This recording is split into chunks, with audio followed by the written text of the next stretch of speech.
A very poor defense, Mr. Scanlon. I suggest you get yourself a good lawyer. You will have some coffee, won't you, Jared? Yes, please. Well, what's all this? Little homework? The Cunningham case. Oh, yes. Well, I'd say from the looks of this, you finally got something on him. I have. Receipts, affidavits, depositions. I can prove his men dynamited the Collier Dam. Everything there points to the fact that his motive was to buy up the flooded farms cheap. That sounds a little like an opening address to a jury. It might be. And this time, there's going to be no tampering with the jury, no bribery of witnesses, no falsifying evidence. This time, Mr. Joshua T. Cunningham is going to find out that he is not above the law. He is going to prison, Jared. You go after him like that in court, and I'll bet on you. But you know, Jim, I'm curious about one thing. What's that, Jared? Well, Cunningham and his lawyer are no fools. They know you're the best prosecuting attorney in California. I'm surprised they haven't moved for a change of venue. They did. Judge Farnham denied the motion. It's beginning to dawn on Mr. Cunningham that the days of the freebooters in this state are over. I hope you're right.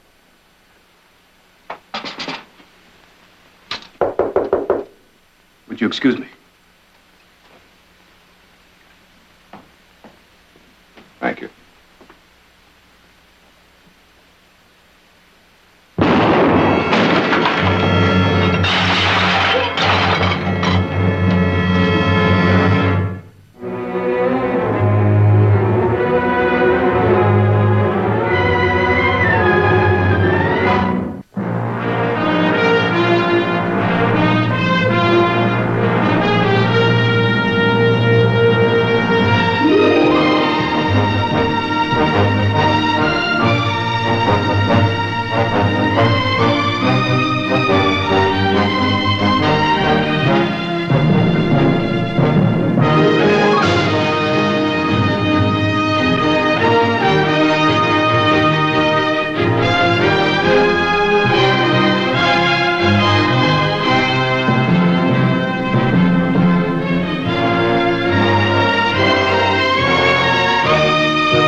I'll get it.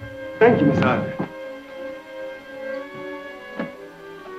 Hello, Mr. Gaines. Come in. Hello, Audrey. Is Jared home? Yes, he's in the library.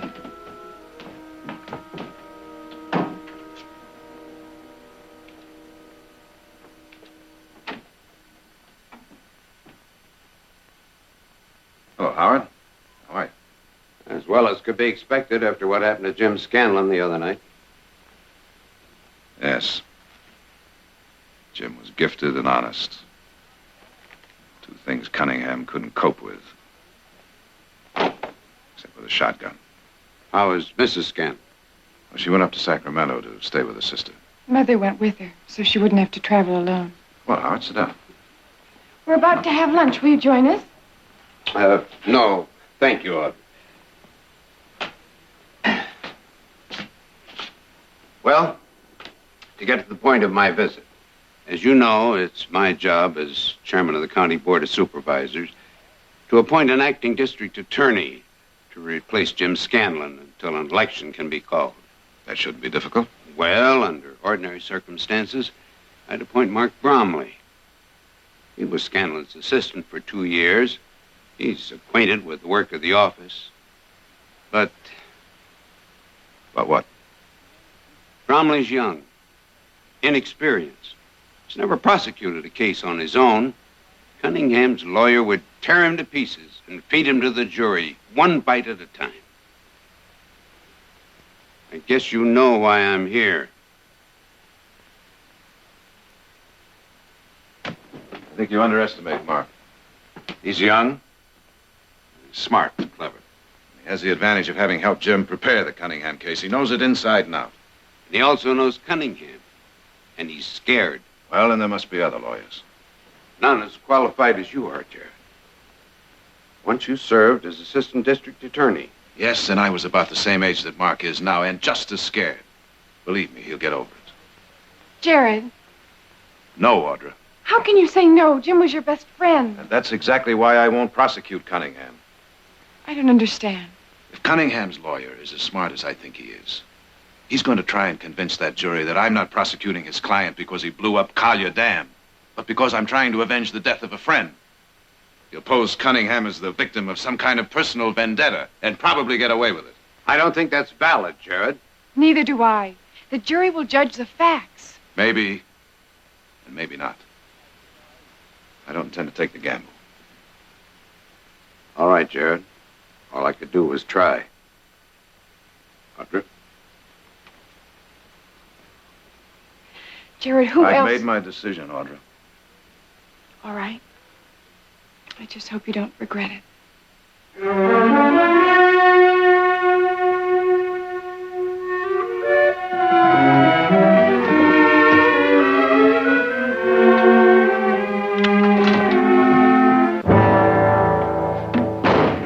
Come in, Jared.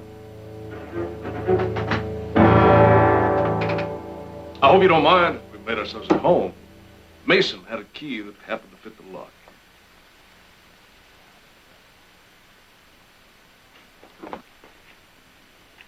Sit down, Jared.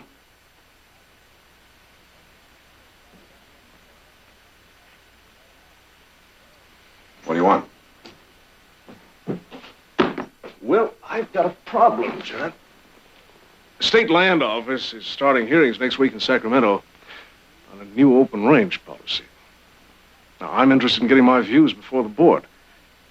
As you know, I'm stuck here in Stockton because of this stupid dynamiting charge the state has against me. It occurred to me that I could hire you to represent me in Sacramento. Hearings will last 4, maybe 5 weeks. Make it worth your while.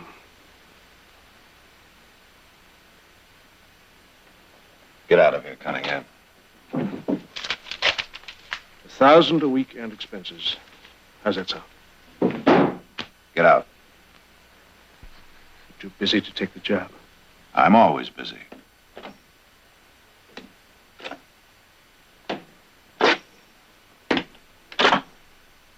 You'll get a bill for that.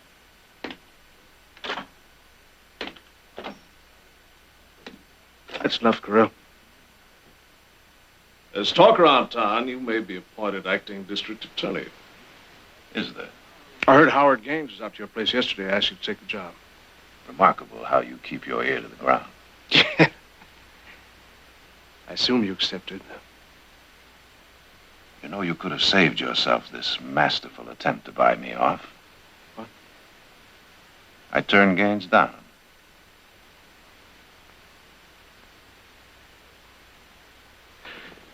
I think you made a very wise decision, John. Whatever you may think of my offer to represent me before the land office, it still stands. It's yours if you change your mind.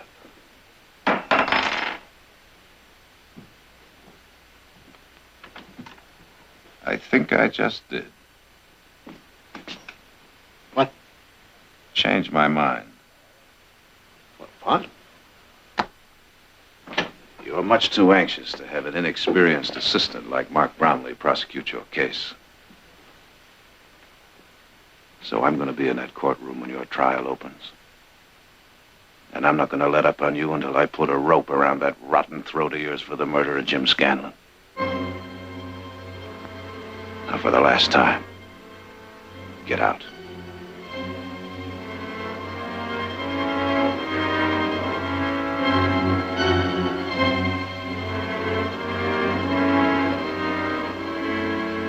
Well, now, I'll be looking for that bill from you, Barkley. You'll get paid.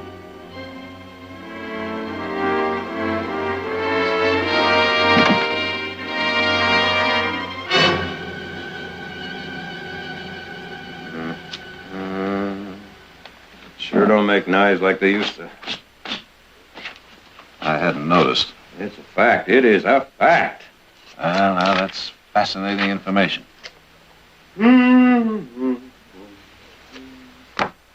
Nick, do you mind? Oh, I just think. Oh, it chips all over the place here. Yeah, that's better.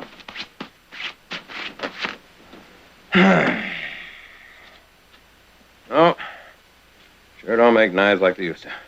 They also don't make desks like they used to.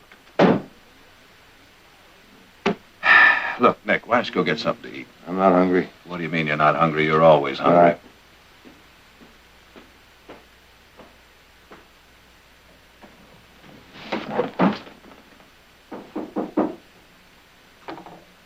I'll get it.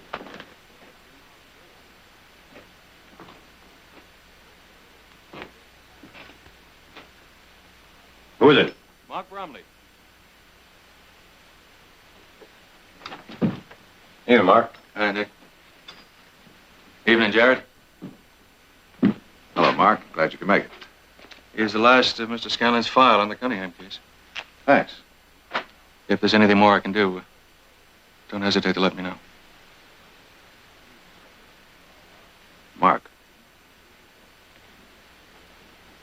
I kind of feel I should apologize for taking this case. Apologize? Why? Well, it would have been quite a chance for you to make a name for yourself. It's a great chance for me to fall flat on my face, too. The important thing is to get Joshua Cunningham, Jared. Maybe I could have. Maybe he isn't good enough. I know you can. Thanks, Mark. Good night. Here, Mark. Good night. Howdy. Oh, now, this is too much. What'd I say? Look, one well-intentioned brother is enough, but two is impossible. Now, look, why don't you get out of here and go get something to eat so I can get some work done? Out. Oh, now, wait a minute. Just go get yourself a beer, anything. Only leave me alone so I can work. One condition. What's that? You don't budge from this office. I promise. Beer? Beer. Beer.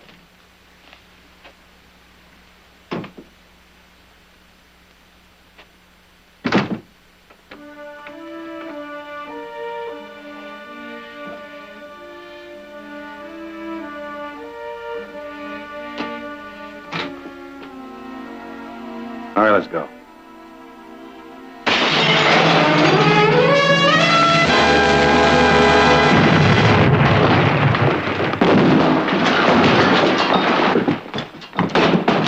Jared!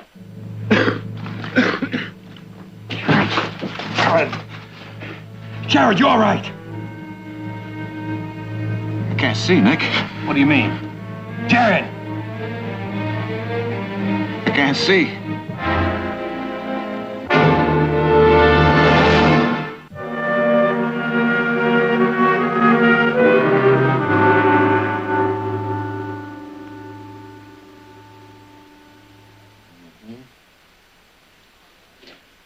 Now I'm going to expose your eyes to different degrees of light. Tell me if you see anything at all. Anything? Nothing.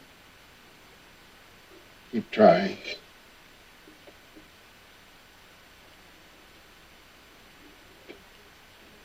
Anything? I can feel the heat, but that's all.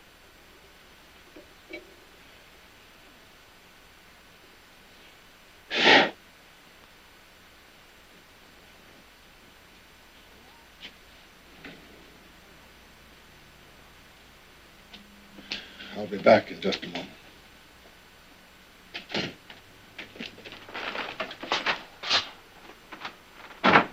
Nothing? Is it permanent? I can't tell. Well, what do you mean you can't tell? You just examined him, didn't you? Go on, Doctor. The two major causes for sudden blindness are damage to the optic nerve or an hysterical blindness brought on by an emotional shock. Which is it with Jared? I can't be sure yet, but if damage has been done to the optic nerve, then blindness is permanent. And if it's shock? Then there's a chance he can recover. When or how soon, I don't know. We can only wait. But in the meantime... In the meantime, he's blind. Doctor, what can we do? I don't know. I only know what you shouldn't do. Don't pity him or cry over him. Don't lead him around like a crippled puppy. Adjustment to this is going to be hard enough for him under the best of circumstances. But if you cripple him with your concern, then you'll make it impossible for him. That goes for all of you. We understand, Doctor.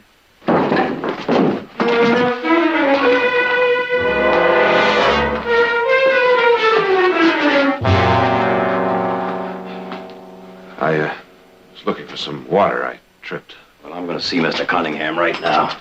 I'll go with you. Barkley's brother. Cunningham, Hello, for Nick. 2 cents, I'd give you a beating that'd make you wish you weren't born. What credit's good, help yourself. Just stand quiet.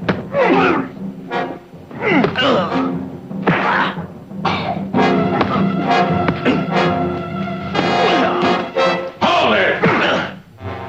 Sorry, Sheriff. It's all just a little mistake. Yeah, yours.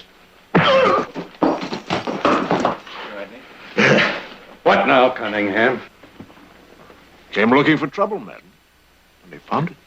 Cunningham, you just best go to prison, because I'm going to get to you. Watch it, Nick. I know what I'm saying, and I mean every word of it, and you know it. All right.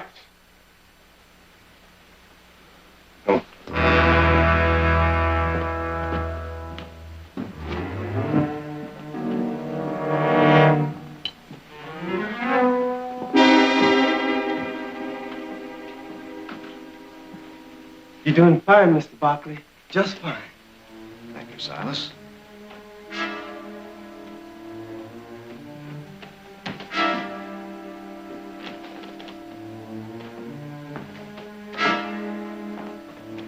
Silas, would you please get me some eggs from the hen house?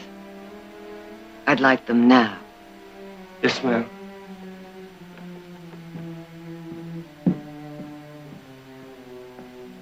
Morning, Mother. Good morning, Jared. Well, it seems I'm on my own. You've lived in this house all your life. You know it by heart. No more pampering, huh? Isn't that the way you want it? All right. Here we go.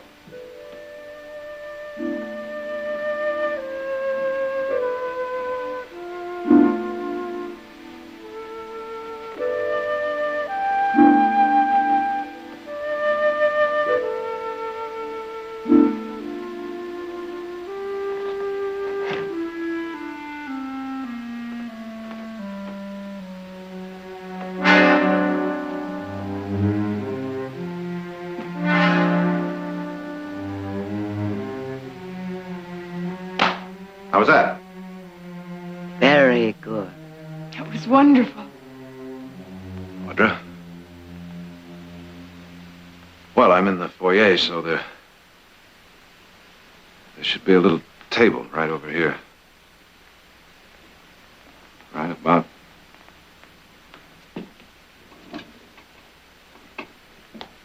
here. Right here. The living room is right over there. The archway is right up there, so it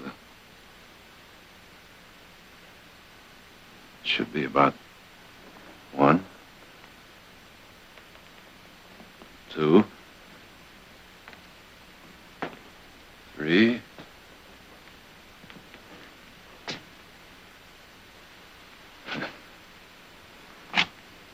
Four steps.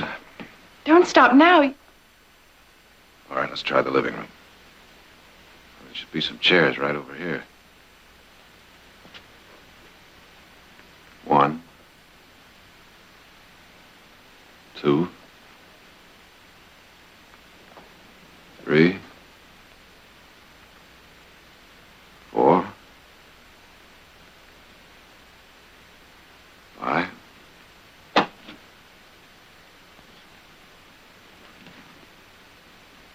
It was fine.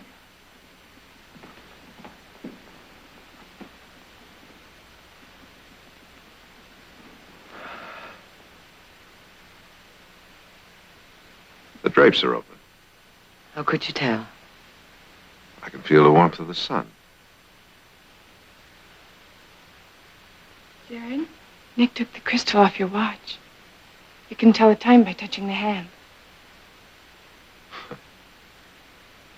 Remind me to thank him.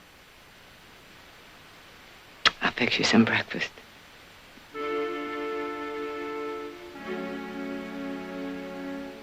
9:10, right? That's right. What day is it? I mean, how long has it been since? 3 days. 9:10, day, night, they're just words now. It's like living on the dark side of the moon. You can run along now, Audra. I'll be all right.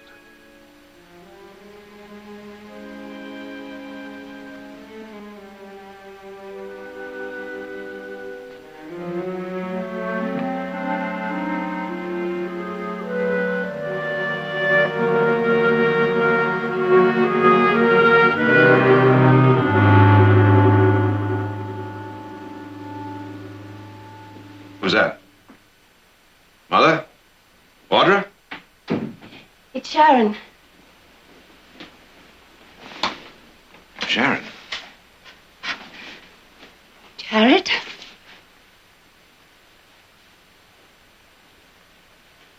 Sharon, what are you doing back here? I came back as soon as I heard about what happened. Yes, well, I was hoping maybe you wouldn't hear. Seems to me you've already had enough. I'm all right now, thank you, Jared. I brought you dinner. Yes, I know. Ham, isn't it? Baked. Show off.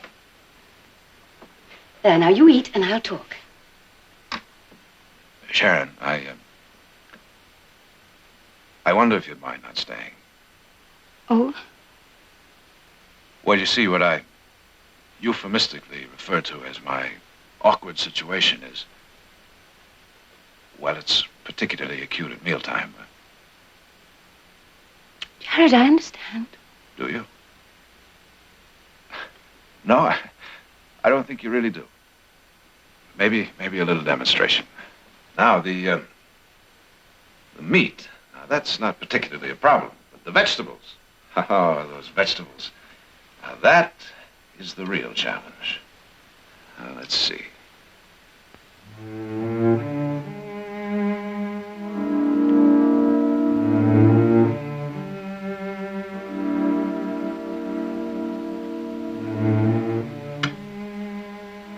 Well, perhaps now you can understand why I prefer to eat alone. I can afford myself the luxury of using my fingers. We'll talk later then. Yes.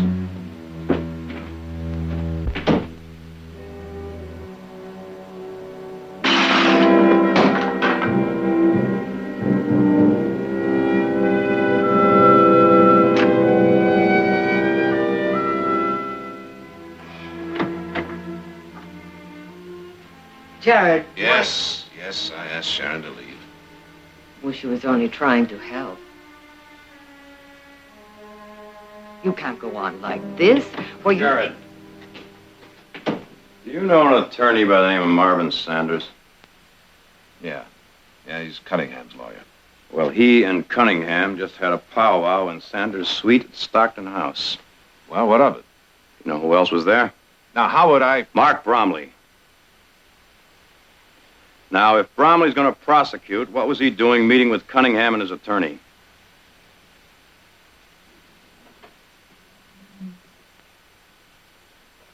That could be an explanation. Mm-hmm, including the fact that Bromley sold out. Cunningham either scared him off or paid him off, or a little bit of both. You can't be sure of that. Well, then what was Bromley doing sneaking out the back door of that hotel? He did what? I saw him.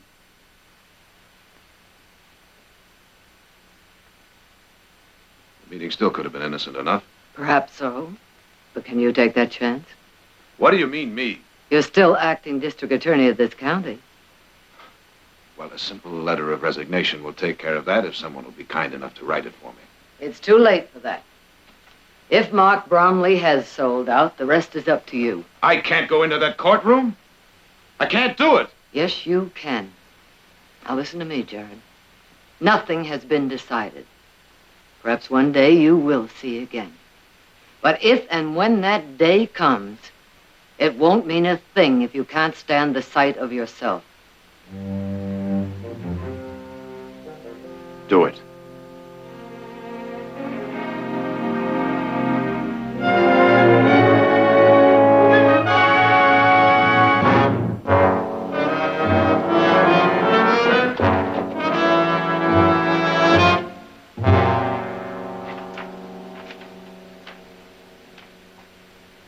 Having been sworn, we will proceed with opening statements. Are you ready for the state, Mr. Bromley? Yes, Your Honor. Mr. Sanders? The defense is ready, Your Honor. You may proceed, Mr. Bromley.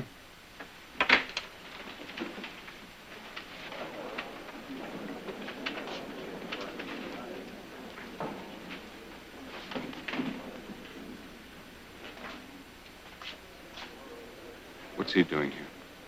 Your Honor, I apologize for this interruption. That's quite all right, Mr. Barkley. As acting district attorney, I assigned Mr. Bromley to this case. However, I've changed my mind. It's my intention to prosecute the case myself. Very well, Mr. Barkley, if you're prepared to proceed immediately. I am, Your Honor. Mr. Bromley, we may need those.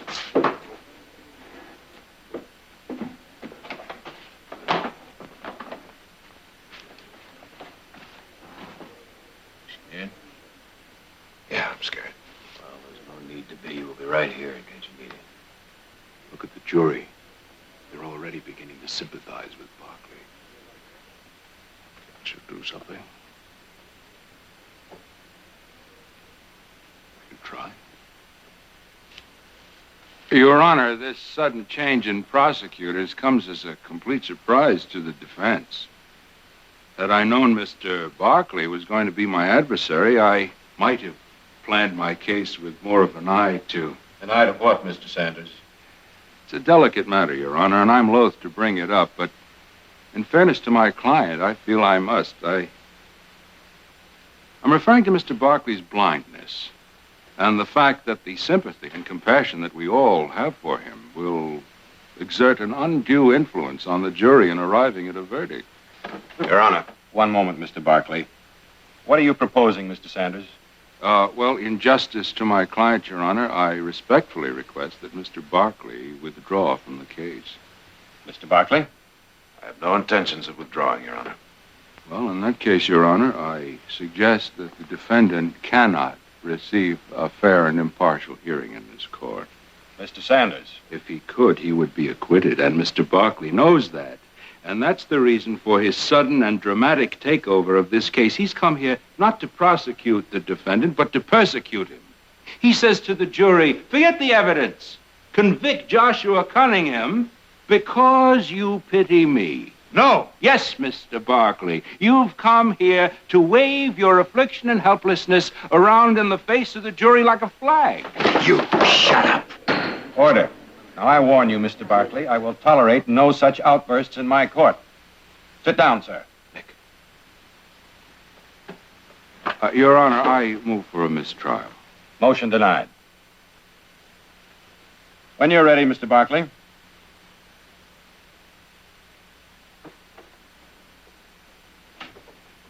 Gentlemen, I'll be brief.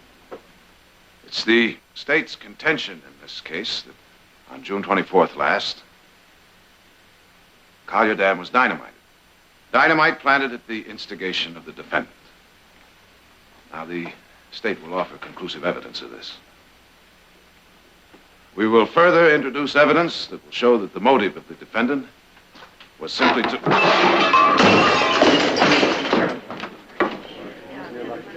I'm all right, Nick. I'm all right. Let me alone. Are you all right, Mr. Barkley? Yes, I'm fine. Now, gentlemen, as I was saying, the state will offer conclusive evidence that the...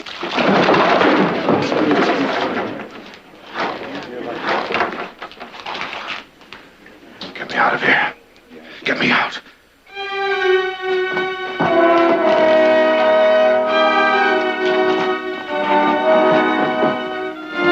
The court will recess until 9 o'clock tomorrow morning.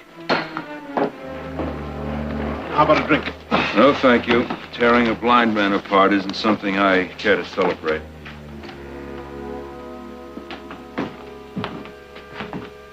Here you go, right here. Right here.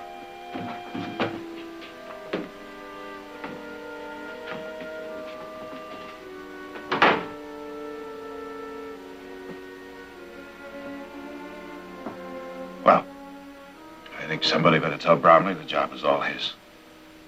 You don't mean that. Jared, what did you expect when you walked into that courtroom? Didn't you know Cunningham's lawyer would tear into you? Yes. Yes, but I hoped I'd be able to take it. You can. Will you stop it? You stop trying to tell me how brave I am. I was lost out there. A lawyer has to be able to see. He has to look into a witness's eyes and know whether he's telling the truth or not. He has to know what effect he's having on the judge, the jury. He can't plead his case to the wall. Take me home. Jared, I'm not going to insult you by saying I know how you feel. I don't know. No one does. But one thing I'm sure of, and it frightens me just as much as that courtroom frightened you, that if you don't do this, you'll never do anything. You'll just sit in darkness for the rest of your life being afraid, always afraid. I need more time. I don't believe that. Time is your enemy, not your friend. Time will only ask for more time. Shall we go?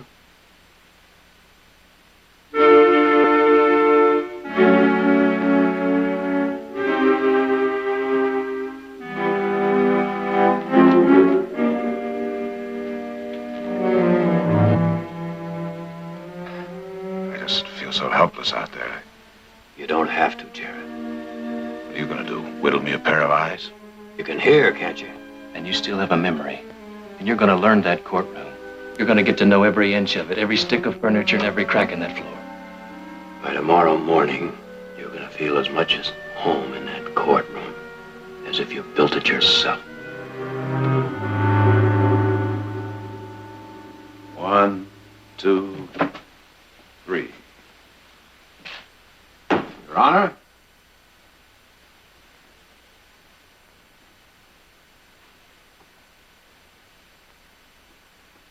One, 2, 3. Now, how was that? Good. Tired? Tired. That's too bad. We're just getting started. Now, Nick, you just said I it was good. I didn't say it was perfect. That's what it's got to be tomorrow morning when you walk into this courtroom. It's important, Jared. Yeah.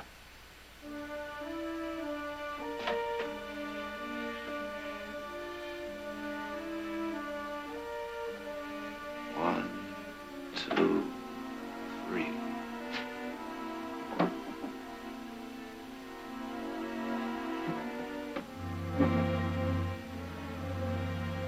One, 2, 3, 4. And so, gentlemen of the jury, on the basis of the evidence and the evidence alone, the state is confident that you will find Joshua T. Cunningham guilty. Your Honor, I call Simon Templeton. And as proprietor of the Dry Forks General Store, did you, on the afternoon of June 21st, sell an unusually large amount of dynamite? I did.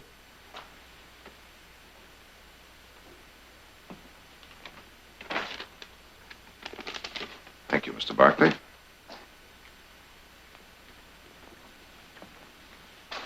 I now hand you this receipt and ask if you recognize it. I do. It's a receipt for the dynamite I sold. And to whom is that receipt made out? Joshua T. Cunningham. Your Honor, the state offers this receipt and evidence. Well,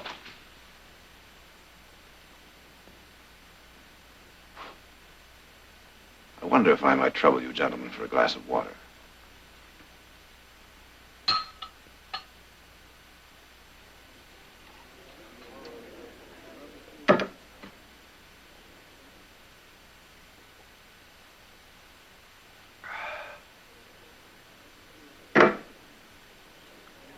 Thank you. On June 21st, you were in Daleburg, more than 100 miles from Collier Dam. How many more times I gotta answer that? Once more, Mr. Carell. Yes! Come now, Mr. Carell, even I can see that you're lying. Objection? Sustained. Mr. Barkley, you know better than to make a remark like that. My apologies, Your Honor. You're excused, Mr. Carell. Call Amy Carter. That's right. I own the Big Nugget on the Dry Forks Road, about 2 miles above Collier Dam. And on the evening of the 21st, did several men come in for a drink? Yeah. Did you know them? No. Could you recognize them if you saw them again? Sure. Miss Carter, are any of those men in this courtroom now? 3 of them. Him, and, him.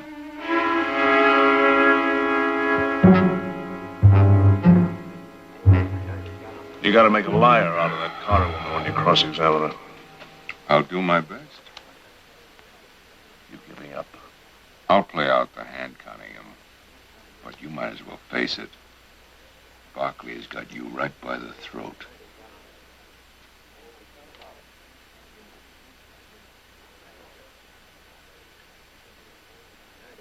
What if something should happen, Tom?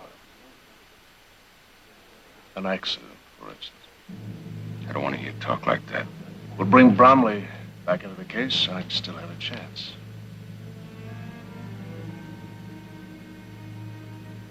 Good night, Sanders. Good night.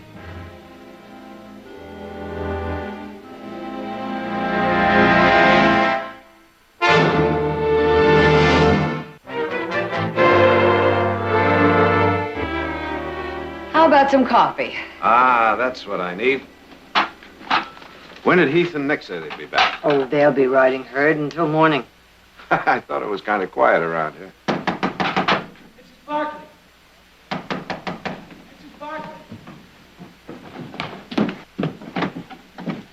Miss Barkley? Dr. Marat sent me. Dr. Marat? Your son Heath's been hurt in a fall from his horse. Nick took him to the doc in town. The doc thinks you better come. Silas, get the buggy. And Silas, I want you in order to go with her. Yes, sir. I'll get back to town. Now run along. I'll be all right. Run along.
on, I know it's you. You're the only man in town that wears those fancy Mexican spurs. Isn't that Mason with you? I can smell that cheap pomade a mile away. And where you have Mason and Corral, you usually have Cunningham. Isn't that right? That's right, Barkley. So Heath wasn't hurt after all. Just a ruse to get me alone. You thought you had the rope around my throat, Barkley. You'll never get away with this. That's possible. It's also possible that I can. If you're not in court on Monday morning, Bromley takes over. Bromley can't help you now. He can if he agrees to a mistrial. And I think he can be persuaded that such a motion is in order. Stand up. He said, get up.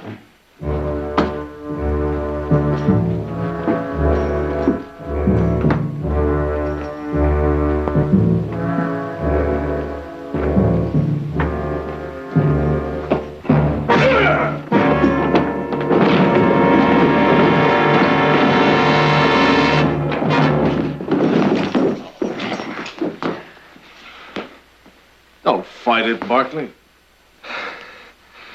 All right, Cunningham. What are you going to do with me? You're going to have an accident. There's an open well out back. You went out to get some fresh air. You got confused, stumbled, fell into the well, and drowned.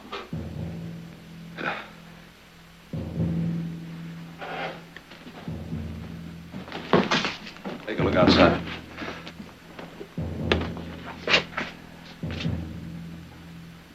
All clear. Bring him along.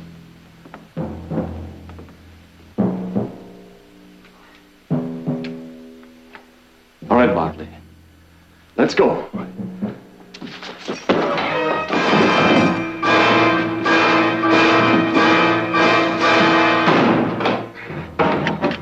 Corral!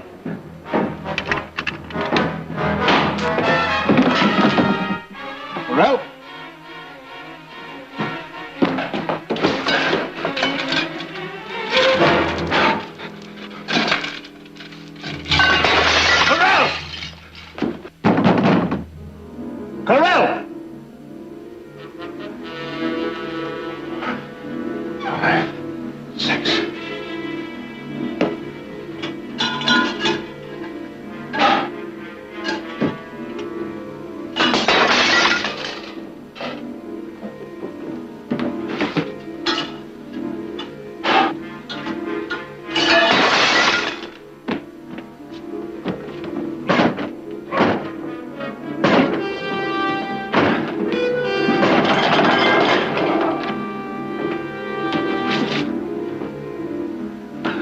Let's try a window.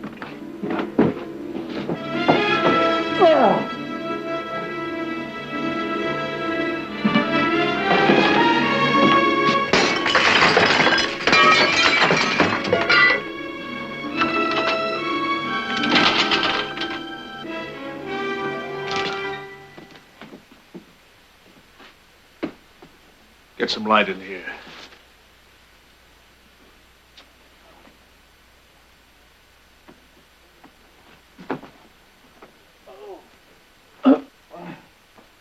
Well? Where is he? Where is he? I don't know. He busted the lamp. You look upstairs, I'll check the kitchen.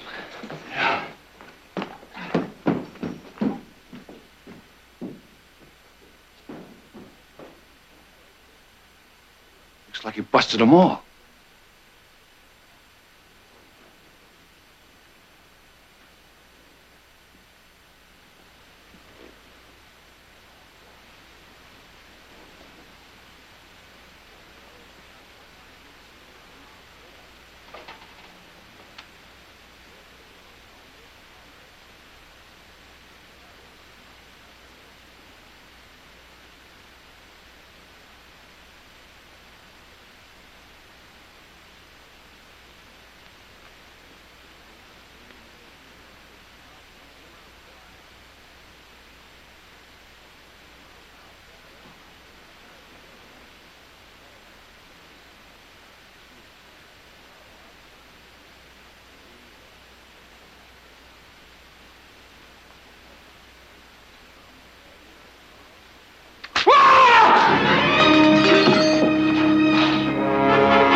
have your guns out?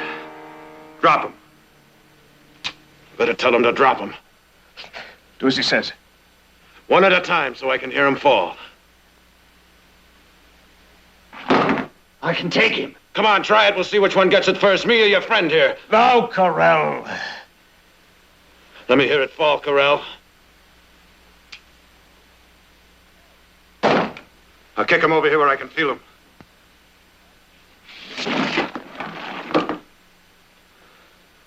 All right. Now you two get out of here. You get on your horses and let me hear you ride just as fast as you can. Do as he says.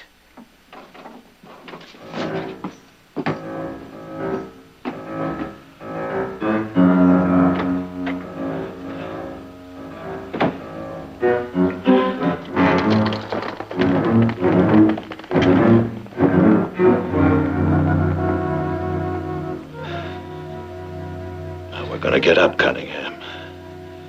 Nice and easy.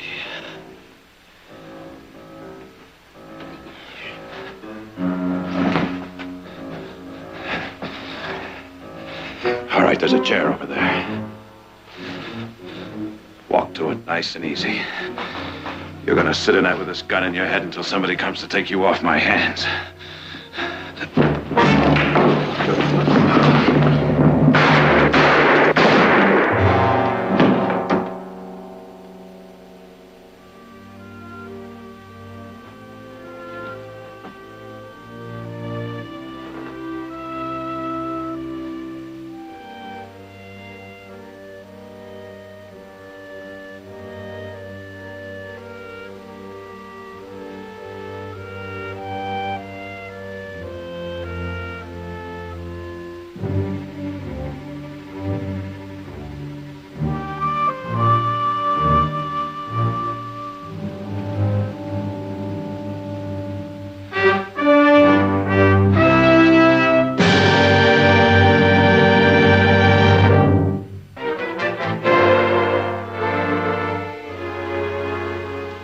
Imagine it's been a pretty long 3 weeks for you, Jared. The longest of my life, Doctor. Well, let's get on with the work. Try these first 3 lines.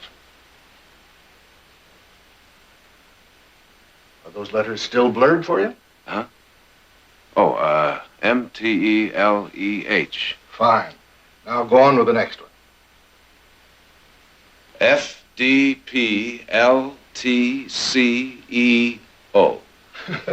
Pretty good, even though you did get a little ahead of it. But, Doctor, that's not... Not the second line, no. It's even better. F-D-P... Oh, Jared. Oh, Jared. Oh. There's no doubt about it, Jared. You're as good as new. You're very fortunate that there wasn't any damage to the optic nerve. Thank you, Doctor. Thanks for everything. Well, we got some fences to mend. Yeah, we're very glad for you, Jared. Right now, we got to get to work. Hold it a minute, Nick. What? Could you boys use a little help? Well, Well, how do we sure could? Well, I'm your man. You're not serious.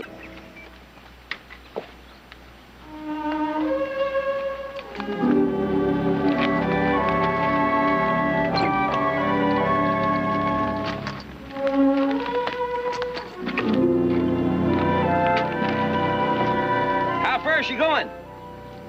Just as far as that'll take her.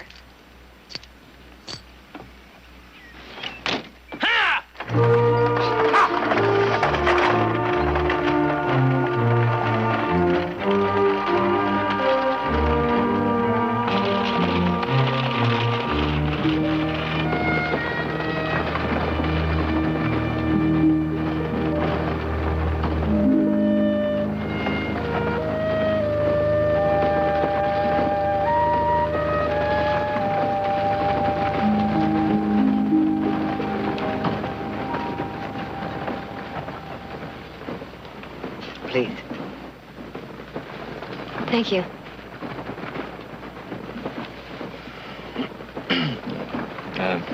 Would you like some water? I'm all right.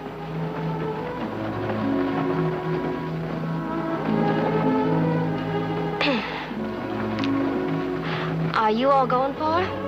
Just to Tucson. A horse auction. My daughter is quite a horsewoman.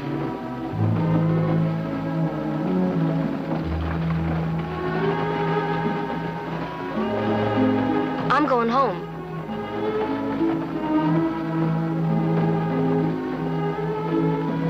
I am going home.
Good night's rest, and you won't mind that 50 miles of desert tomorrow. I guarantee you'll get a good night's rest in this town. Mr. Barkley.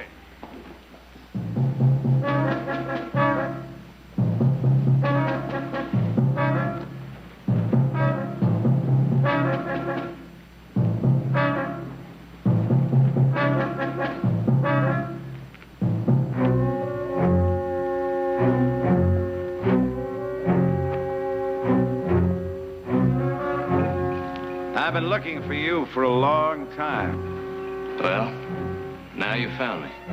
You always were a little too sure of yourself, Heath.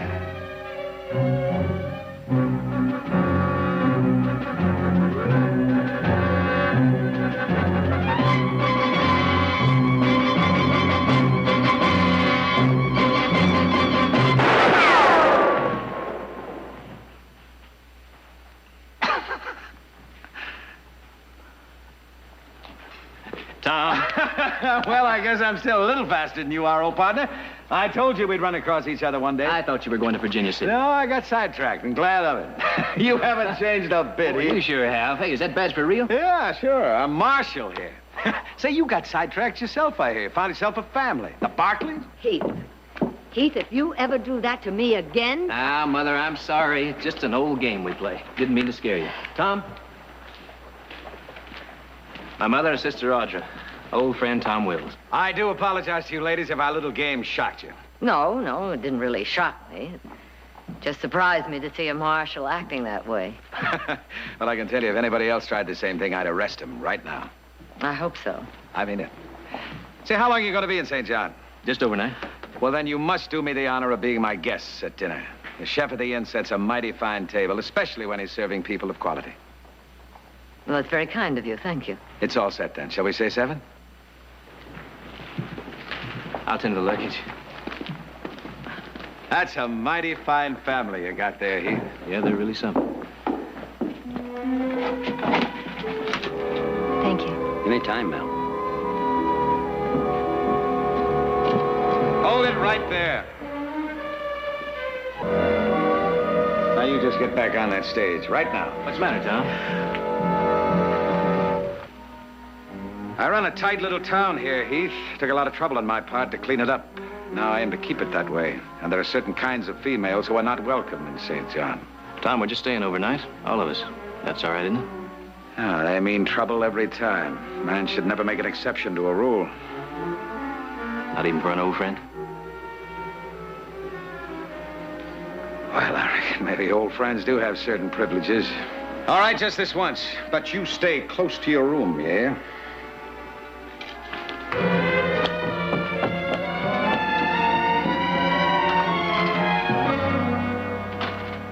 kind of woman is trouble, boy. Pure trouble.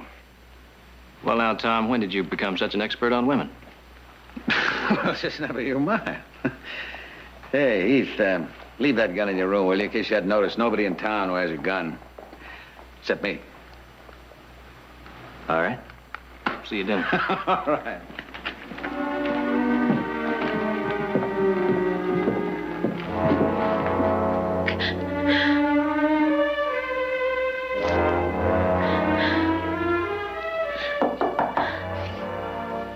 Who is it?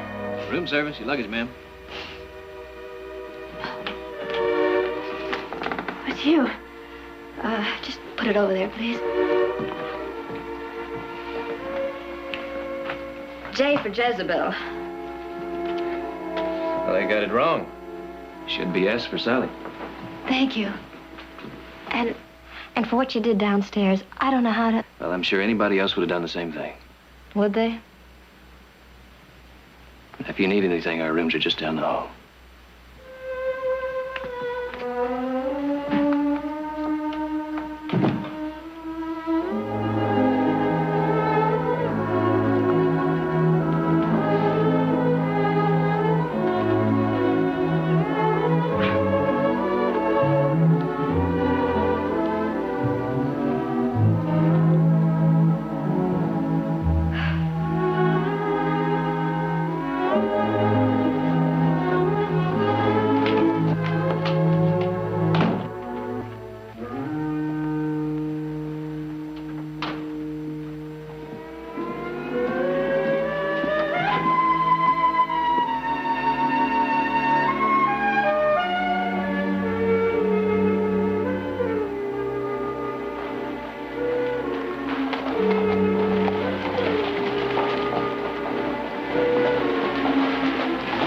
For real?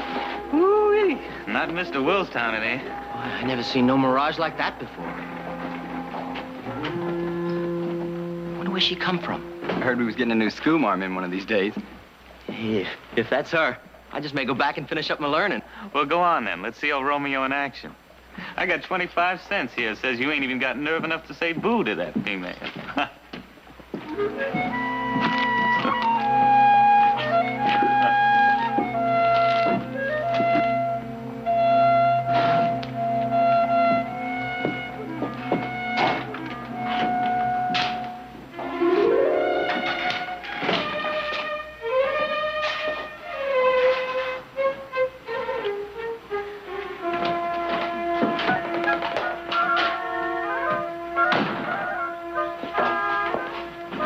Want something, miss?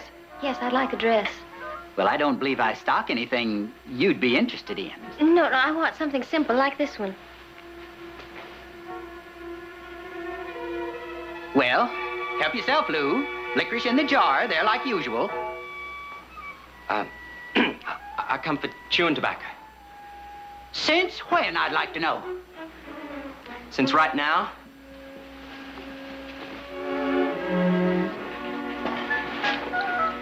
I don't believe I have anything. Oh, I'll take these two. They're perfect. And in my size, too. How much? $4. I'll just put them in a sack. And I like a licorice. Well, just help yourself. It's right there in the jar.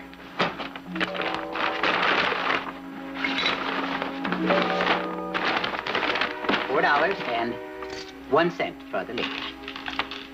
Thank you.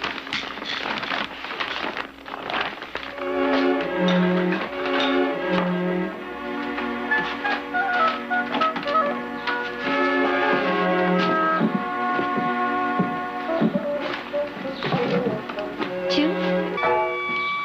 Yes, ma'am. Thank you kindly, ma'am. Your name's Lou. Short for Louis, actually. Hey, that's a nice name. Mine's Sally. I told you to stay in your room. I have a right to do what I want. No, you don't. That's the way it always starts. One of your kind comes in, starts parading her wares up and down. I was out shopping. Is there a rule? Mr. Wills, stop! Now go to your room. Mr. Wills, please! Stand up against the law, will you?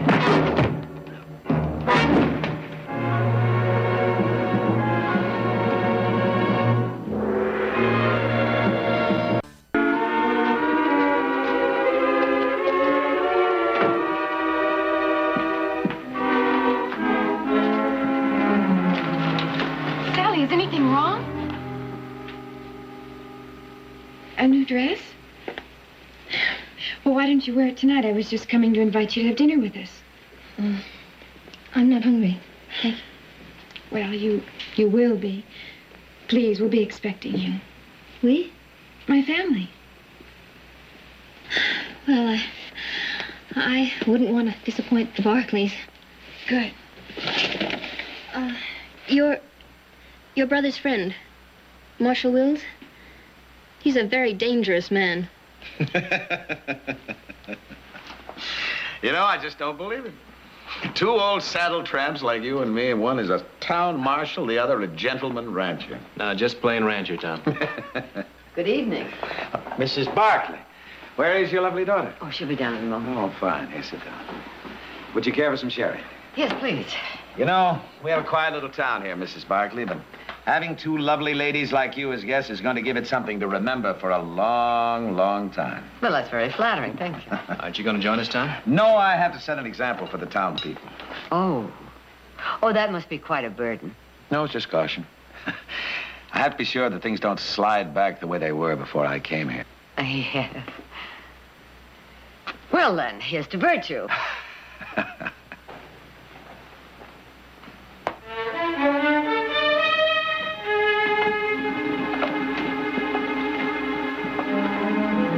I invited Sally to join us, Mr. Wills. I hope you don't mind. No. Isn't Sally's new dress pretty? Very pretty indeed. Sit down, Tom. Look, I hope you'll excuse me. I just remembered something I have to do. Meet me in my office later. We'll discuss old times.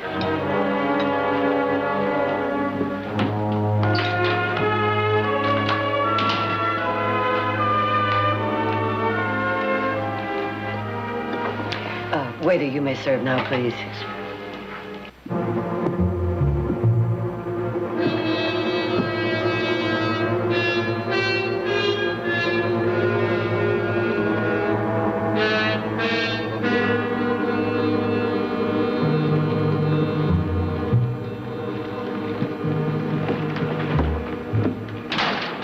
Tom? Hey.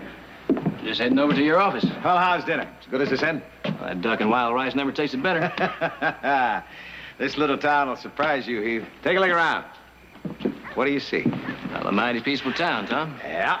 About a year ago, when the Citizens Committee hired me, the ranchers couldn't raise cattle as fast as they were stolen. Bank was closed. Bandits making withdrawals faster than customers could put in the money. That storekeeper right there lost 2 sons on this street one night to hellraisers. I figured it had to be a challenge to get you to wear a badge. Well, I did something about it. I gave this town some rules to live by. Rules? My rules. Fred, will you get those bags in? Somebody's gonna trip over them in the dark. I wondered what happened to you. Oh, I wandered around a while. Built a little reputation with my gun without really meaning to.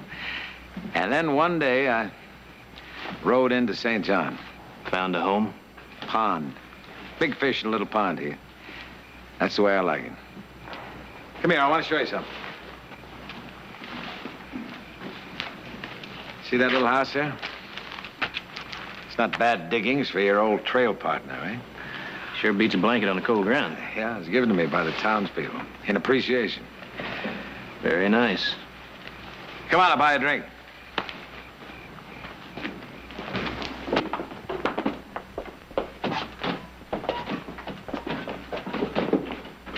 Pretty quiet in here, too, Tom. More like a church. Evening, Red. Well, whiskey. It's not quite 8 o'clock, Mr. Wills. Oh, we've got a rule. No drinks sold before 8 o'clock. Man's place is with his wife and children during the family hour. Red, due to the fact I have an old friend with me, I think it's close enough to 8 o'clock to let the folks have a drink. Okay. Bar's open, boys. Join me? I forgot, you set the example. Yeah, there was 2 kinds of trouble in this town. One of them was too much liquor, the other was women. You know the kind I mean. They'd grab a working man's dollar before it hit the bottom of his pocket. Well, there doesn't seem to be any around now. That's because I stop them before they get a chance to hit your skirt. Like that girl. I knew the kind she was the minute she got off that stage. That's real fast judgment, isn't it? It's experience, Heath. I've thrown enough of her kind out of this town. I know one when I see one.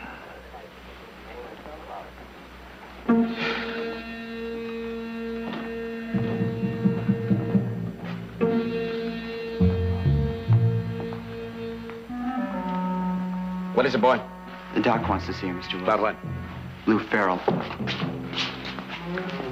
See how it is? Enjoy a drink. I'll be right back.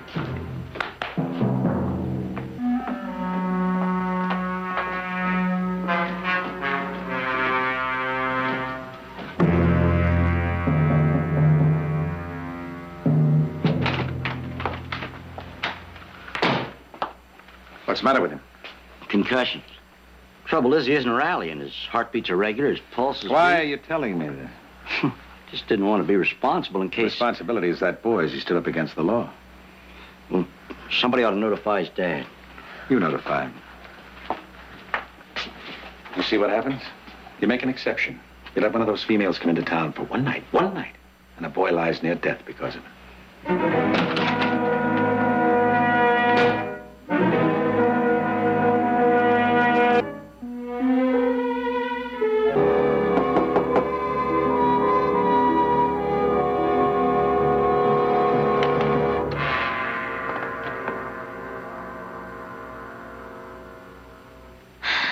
Would you get out of my room? Get out! You hear me? Boy, it was tempting today. Lou Farrell, he's dying. Oh, no.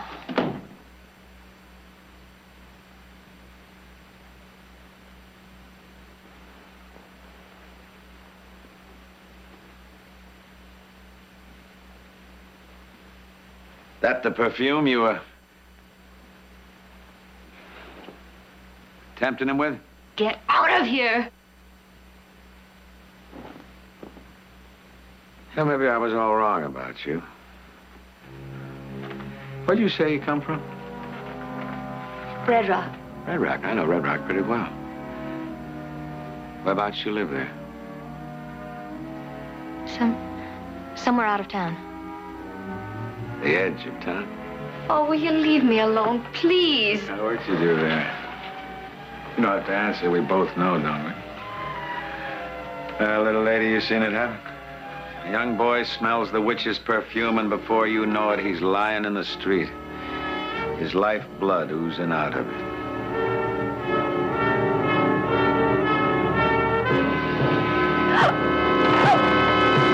I'm not sure if this is correct.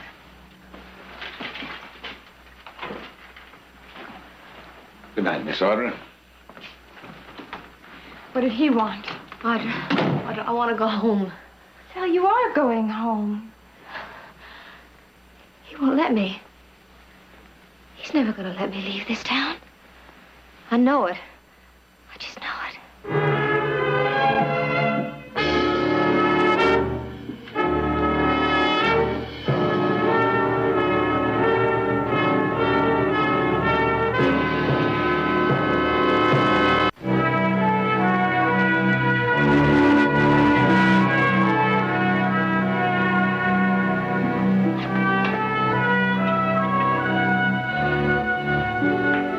Shot.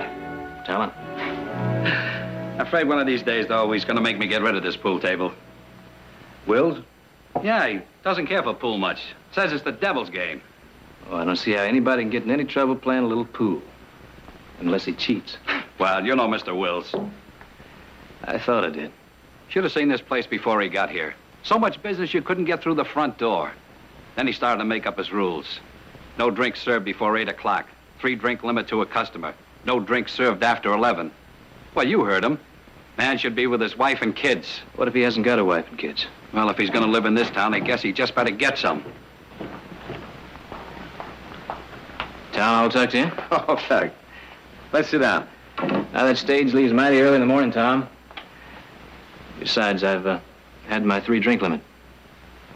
Times have changed, haven't they? They've changed. Meaning me, too.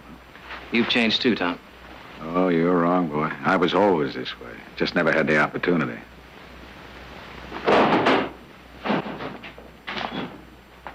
Evening, Mr. Farrell.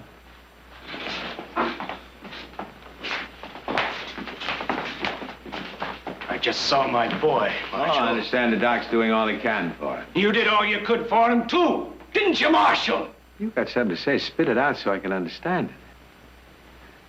My boy's dying because of you. A man has a right to stand up for his own blood. You aim to do it with that shotgun, huh?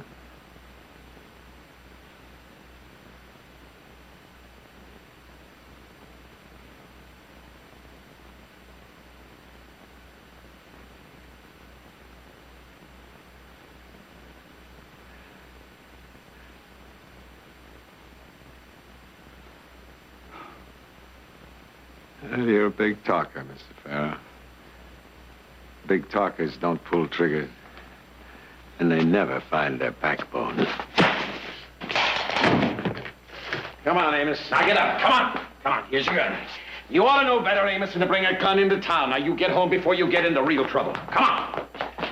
Go.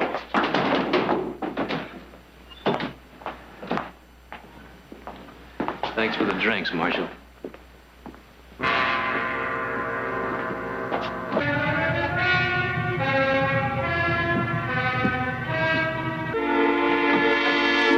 Come in, Heath.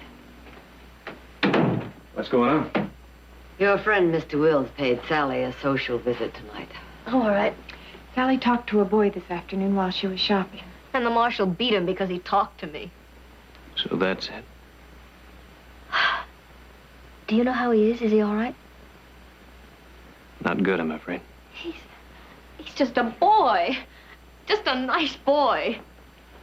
I guess it was my fault for talking to him, but his friends put him up to it, and I didn't want to let him down in front of them, And your friend objected to that. Heath, I want to see him. Do you know where he is? At the doctor's office. Please, would you take me to see him?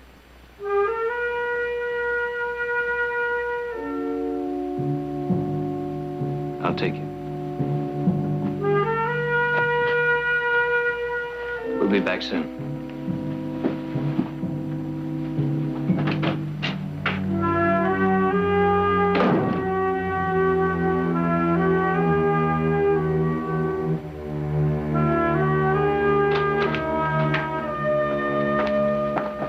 The boy.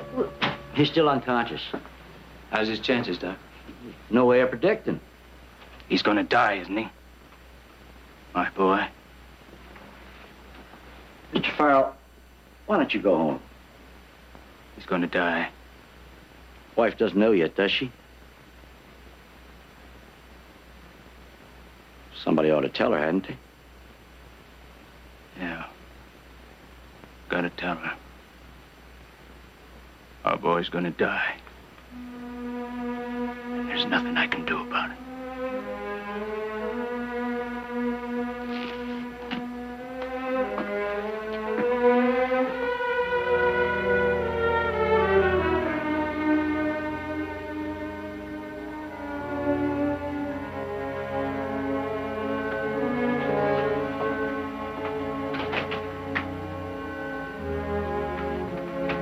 Reckon he don't know how right he is.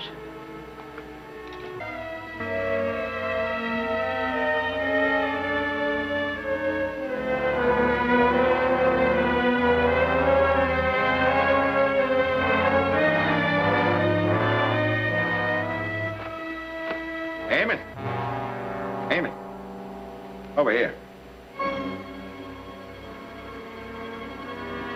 Here. It's me, Amos. It's me, old man. You. Still got that shotgun, Amos?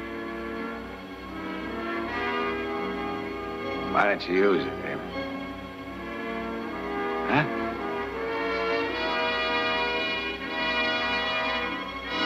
You'd like to kill me, wouldn't you, Amos?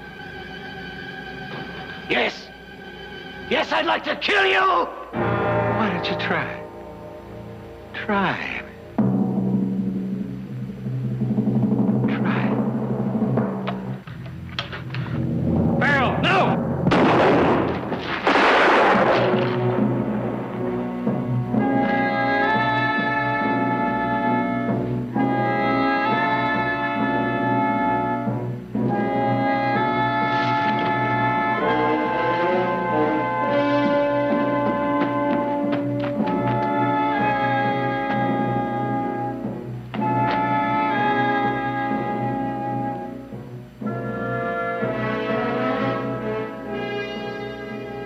Murder Town.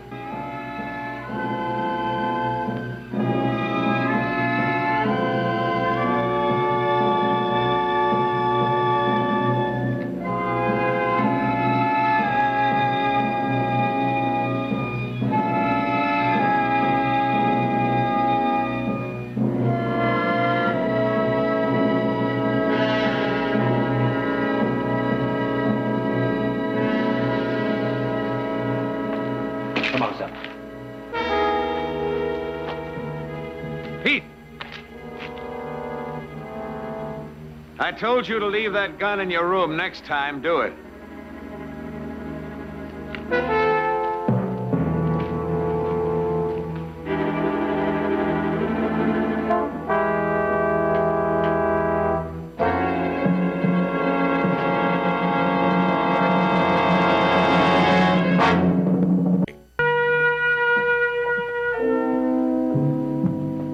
That old man didn't stand a chance.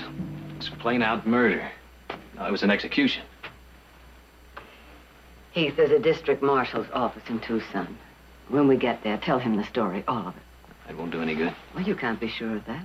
Anyhow, there's nothing else you can do. Mother, I came within a hair of drawing on Wills. That would have been a mistake. I don't know. No matter who won, it would have been a mistake. Just make that report to the district marshal. Sally, why don't you spend the night with Audra? Yes, please. You've done too much for me already. I'll be all right. I wish you would. I have a chain lock on my door, and this time I'll use it. Come on, Sally. I'll walk you to your room. Good night. Thank you. Good night.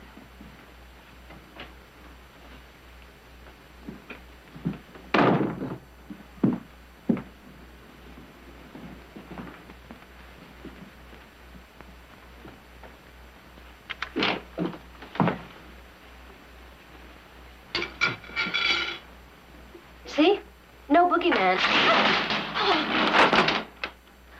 Oh, Heath, I am afraid. Well, you have a right to be. I guess we all do. Will tomorrow really come? Yeah, it'll come. I hope so. I have made so many mistakes. You know, I left home to become an actress. Can you imagine that? That old story, and I believed every word of it. Now, you said you weren't going to remember anything before tonight. I know I did.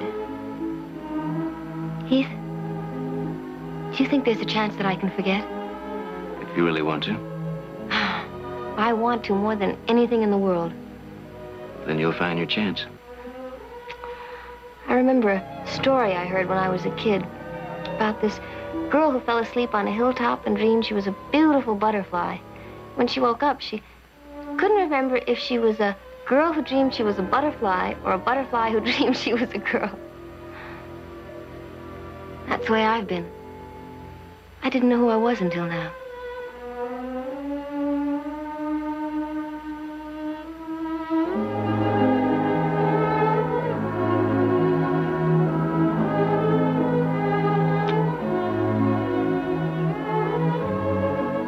Now, Miss Butterfly, if you'll lock your door, I'll wait outside until I hear that chain slide into place.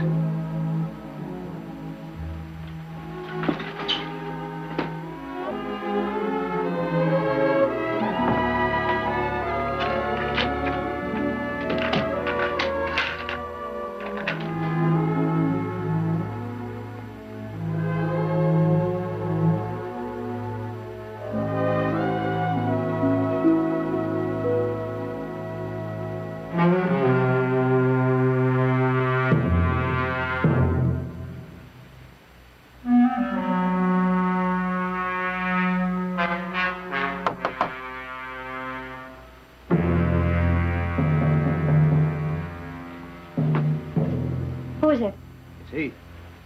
Just a second.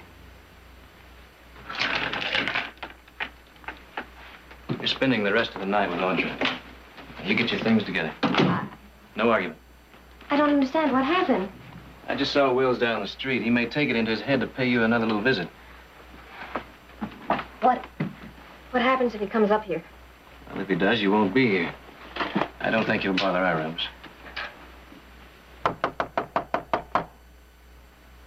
Sally. Sally? Who is it? Tom Wills. Open up. Please. Sally, there's no need to be frightened. I've been thinking, and I haven't been fair to you. And I thought if you and I could have a little talk. Look, don't you understand? I'm just not interested. Sally, you can't go on like this. This is no life for you, being chased from one town after another. Now, this town is different. What I say goes here. Do you understand? One word from me and nothing would be too good for you. Come on now, please. Let me in. Please.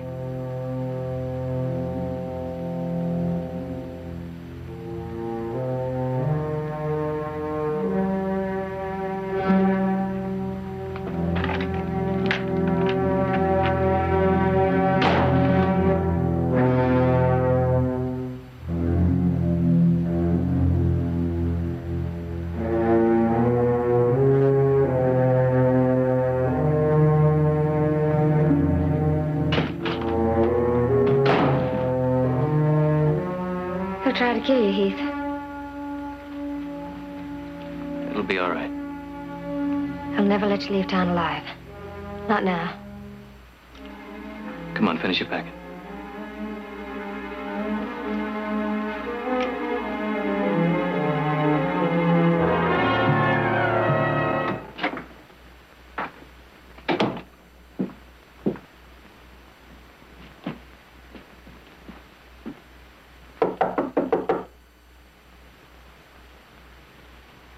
Sally?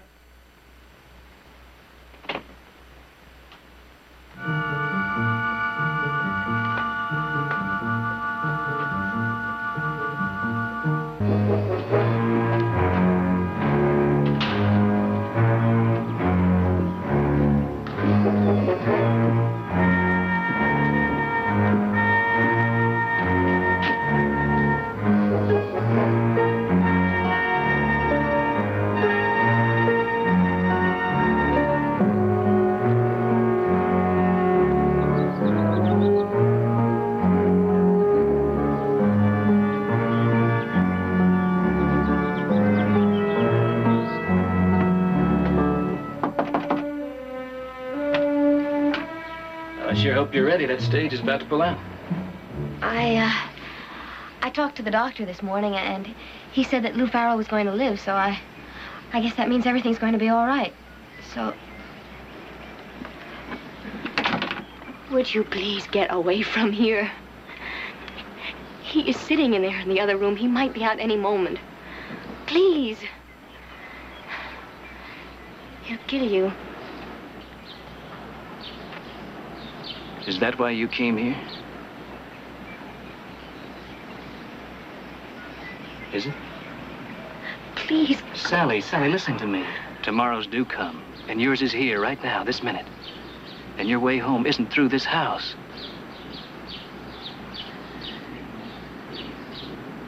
But I'm not leaving without you.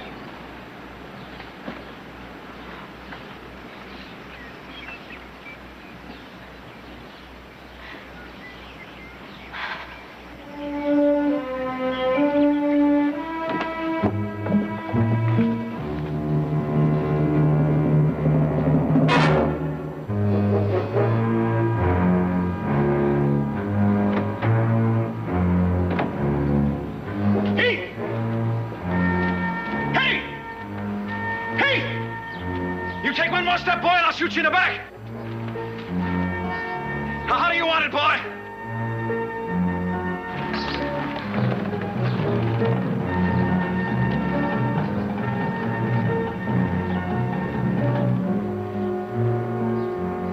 Well tried, Tom. All these times I let you win.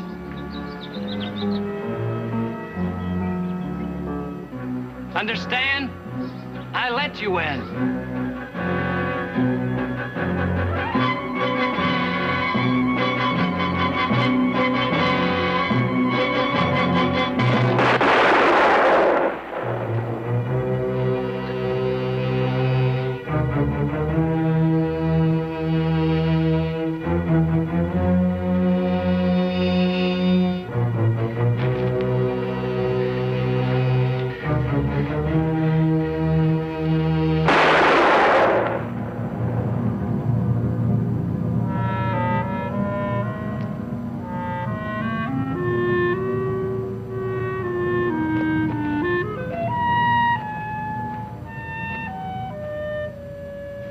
Come on, Sally.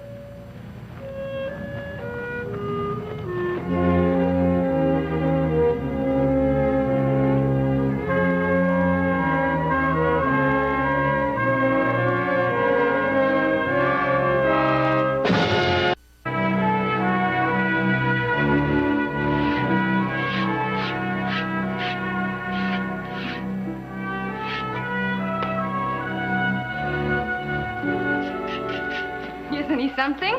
He's a beauty, all right. You didn't want to go to that auction. Did I say that? Well, I wouldn't have missed it for the world. Heath, is that true? Maybe if you'd stayed home, none of that would have happened in St. John. Well, it wasn't anybody's fault, Audra. Why did Tom act like he hated Sally when all the time he really wanted her? I guess he just wanted to prove something to himself. That he was something different from what he really was.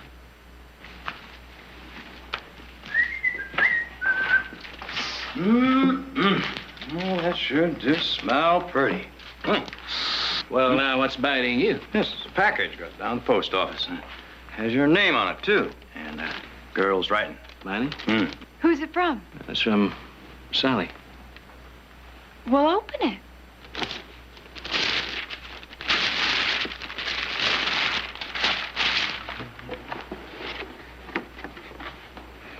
It's got a letter in it.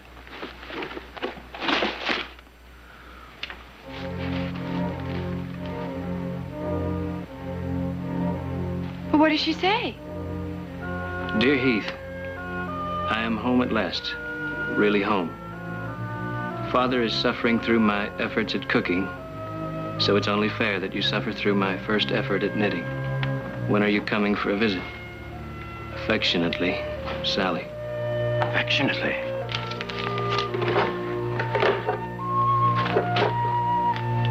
Now, what is that? Well, it's a muffler. And what are you going to do with it? Looky there.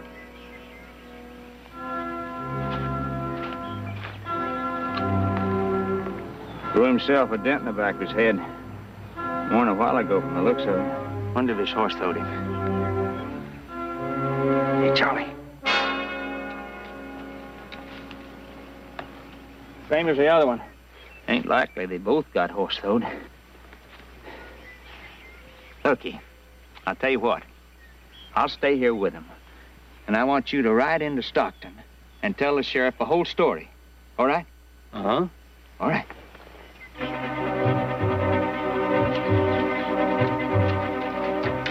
Now, you sure you know what to tell him? Sure. All right.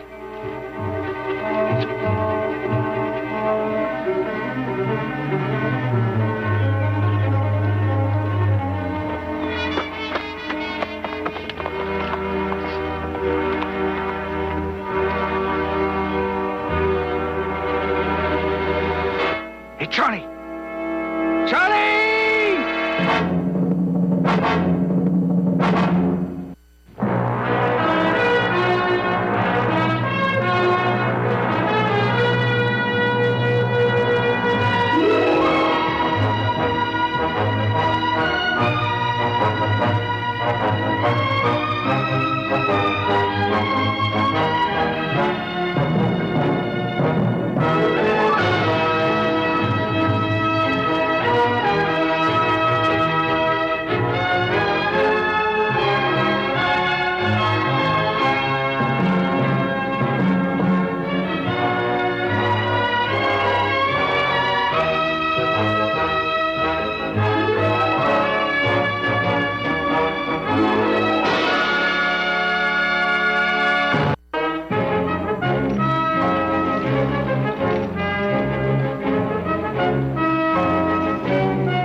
Now, it's past noon. We ought to be moving out.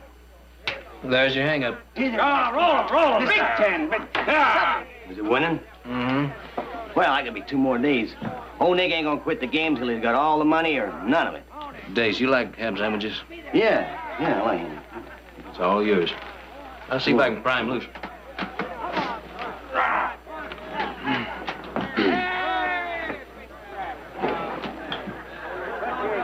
Be good to me. Time to head for home, Nick. Home is where the heart is. Home is also where they expected us with some white-faced cattle. Mm-hmm. The valley's been without those pot-belly shorthorns for over 1 million years. Another day or two shouldn't make any difference. Ha-ha! 7.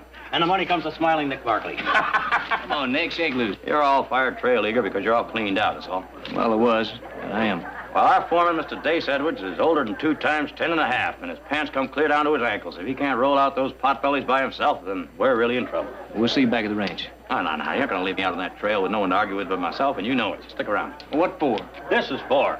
Come on, now, a little less. Here, come on, 200 more. Let's go. Oh, look at all that money. Trail expenses. You move them out. We'll catch up to you later, eh? Yeah, I'll see you in a couple of days. Dace, my San Francisco tobacconist makes these up especially for me, 50 cents a piece. Smoke them real slow, will you? Yeah, thanks. Well, I'll spend a night at Bleak House, Newman's Crossing. See you there, huh? Yeah, Bleak House. Have a nice trip. All right, come on.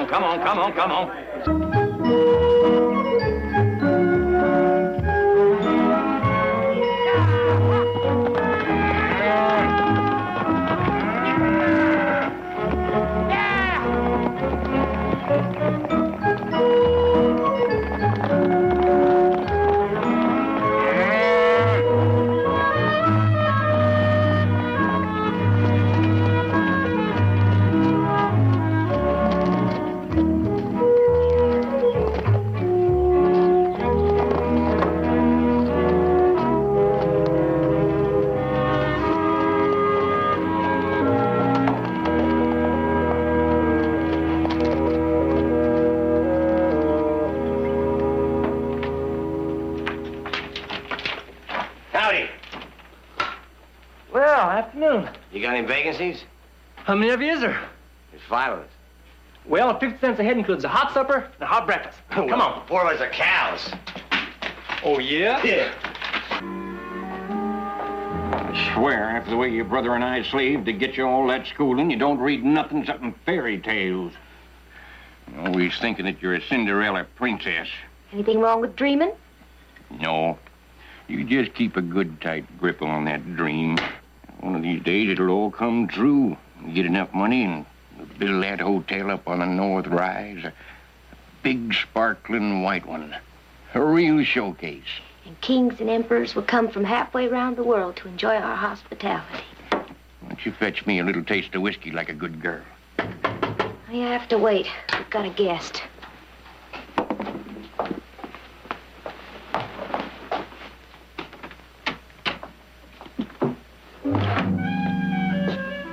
Howdy. Howdy, ma'am. Well, howdy, cowboy. Here, let me take your gear. You've been swallowing a lot of trail dust, have you? Well, I chewed enough sand to make my teeth get short. Well, sit down. I got something for you to make your teeth grow 1.5 feet. Belle, pour the man a drink. Well, I always go first class. Now, you take it out of this 20. I'm sorry it's the smallest I got, and take $1 out for my accommodations. Well, I reckon we can find change for this around here somewheres. Where are you from, Mr. Edwards, Dace Edwards. Originally from Cincinnati. Coming out west to make your fortune? Yeah, little idea of mine. I got them 4 heifer cows out there, and I'm going to start a new breed. Yeah, I saw you right in. Those are eastern-looking cattle, all right. $100 a head. You must have done pretty well back east to save up $400. Oh, just a drop in the bucket. Here you go, cowboy. Thank you there. Belle, you take good care of our friend. I've got some work to do out back. Okay, Pa. Oh, you care for a refill? Yes, I never did like to eat much on an empty stomach. Pardon me for saying this, ma'am, but I've been to 1 circus, 2 carnivals, and 8 county fairs. And you're the prettiest girl I ever saw. I bet you said that before. No, never once. So help me. Well, I'm just a simple country girl. You're liable to turn my head. Yeah, I wouldn't do that. Oh, here, let me.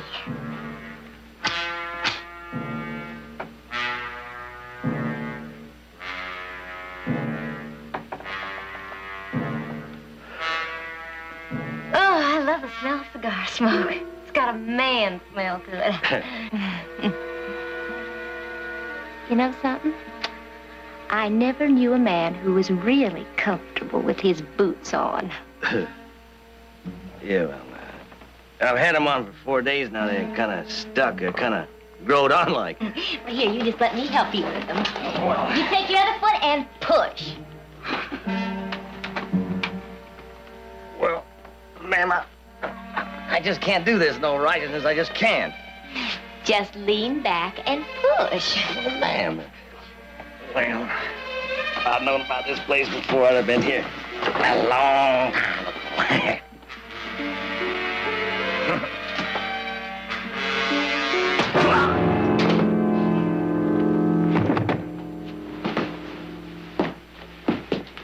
Hit him a good one. He's dead.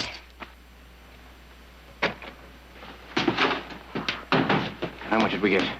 $400 worth of cattle if he was telling the truth. Bart, you better drive him up the West Wash until we can find a buyer. I figured he was worth getting. Thought the cow's what we get. $18.80 in cash. All he had on him was that 20. Sure he did well back east. $400, a drop in the bucket, he said. We got $18.80. What's what we're going to get for his gear and cattle? Now, that ain't bad for a half hour's work. But he fooled us. Someday I'm gonna meet a man with so much money he doesn't have to lie. Now, when you roll, you gotta talk to those dice. How do you expect them to do what you want them to do if you don't talk to them? We better rest these horses. They're not sweating. Well, I am.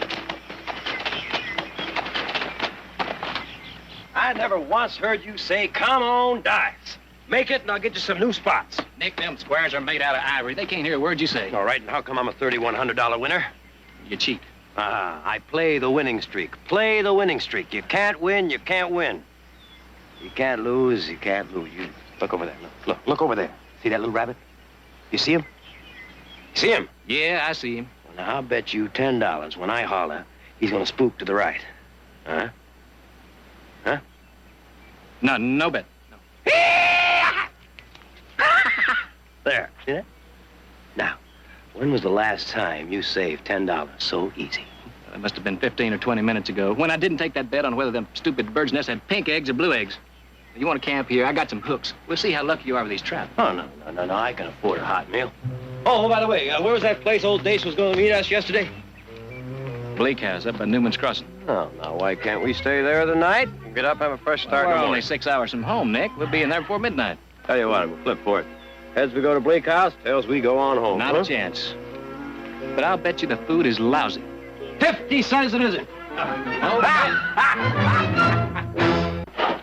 You'll never get that bed clean that way. You're going against the grain. You gotta go with the grain. This way. This way, eh? Looks like somebody got hurt here. No, we just slaughtered some hogs. Hogs, huh? Well, how does a half a dozen pork chops sound to you? Sounds great to me. Well, we sold off all the pork. But we got beef stew for supper, and for breakfast we got bacon and beans, and sleeping's in the loft, and the price, 50 cents each. Here's 5.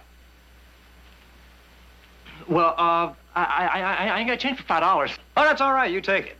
We just want the best in the house. You got it. Say, what time did our foreman leave this morning? Who? A fella named Dace Edwards. He was driving some white-faced cows. He was supposed to stop here last night. Did he stop here? No, ain't been nobody around here for days. Listen, I'm gonna go down to the house and get my sister to start supper for you, all right? Right. Glad to have you. What do you suppose happened to Dace? Oh, I don't know. You get those fat cows moving, you wouldn't want to stop them now, would you? I guess not. All right, let's get the horses on saddle and get to that hot meal, huh? And one of them's got a roll of $100 bills you could stuff a tall goose with. And they was asking about that feller that was here yesterday? Yeah, said he was their foreman. He was just a foreman. You can't trust nobody nowadays. What'd you say? Well, I told him we never seen nobody fit that description. Good. You figure they got $1,500, maybe $2,000? Oh, more than twice that. Enough to get us a real fine hotel. Well, you feel them out, and I'll be in the back room getting some shut-eye with both ears open.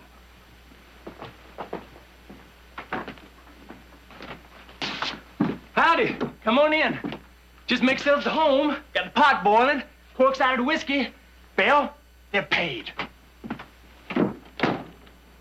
Well, now. See what I told you? Some days you just can't lose. Howdy, ma'am. I'm Heath Barkley. I'm Nick Barkley. Oh, sit down. I'll fix you a drink. The best in the house, please.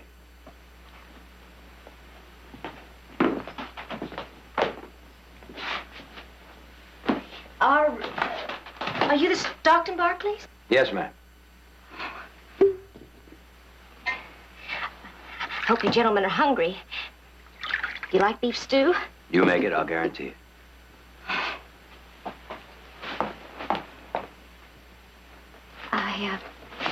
I'll set the table. Let me help you.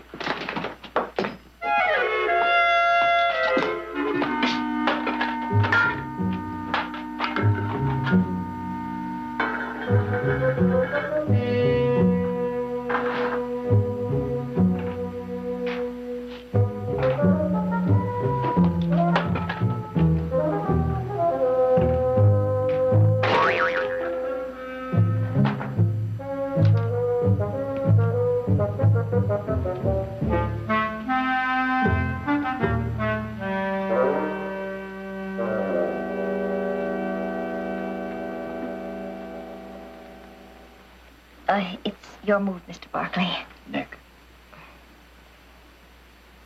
It's your move, Nick.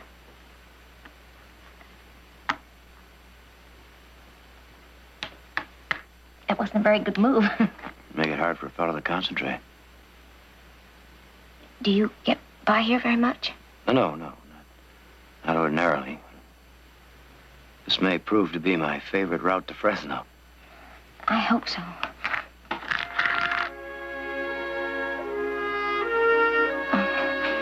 It is late. You said you were going to leave before sunup? I don't need any sleep. I do.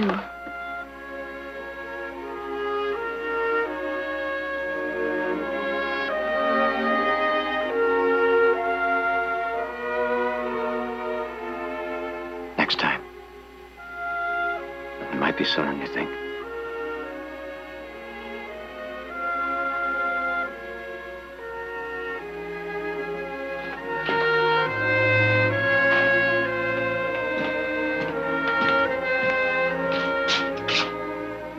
Keith, come on. Come on, we're gonna go to bed. Come on. Fine.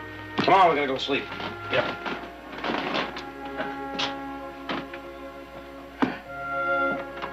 Good night. Good night, Bill.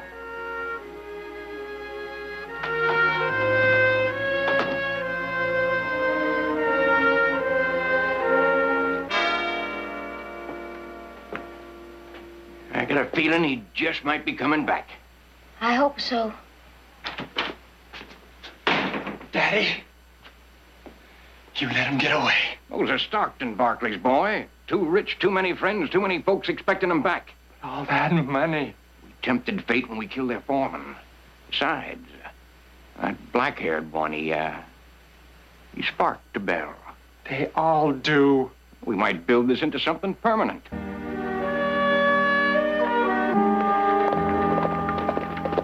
Hold up. What's the matter? I just remembered I left that rifle of mine back at the bleak house in the barn. All right, I'll ride back with you. You'll need somebody to argue with. No. You go on. The family, they may be worried. Well, I'm sure Dace has got back and told him about that crap game. Besides, you might need some help. With that girl? You get out of here.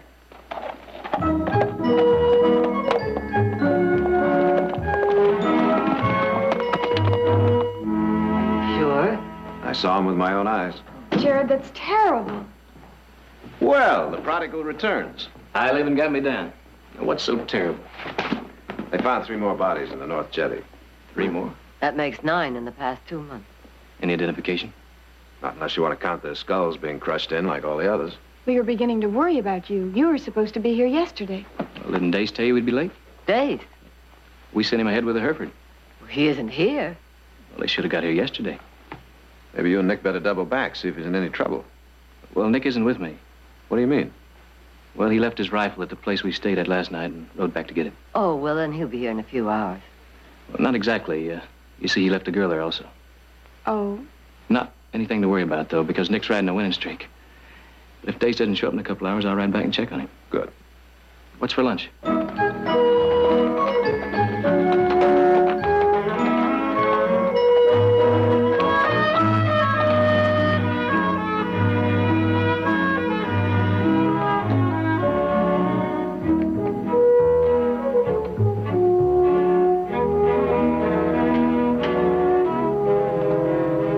Howdy.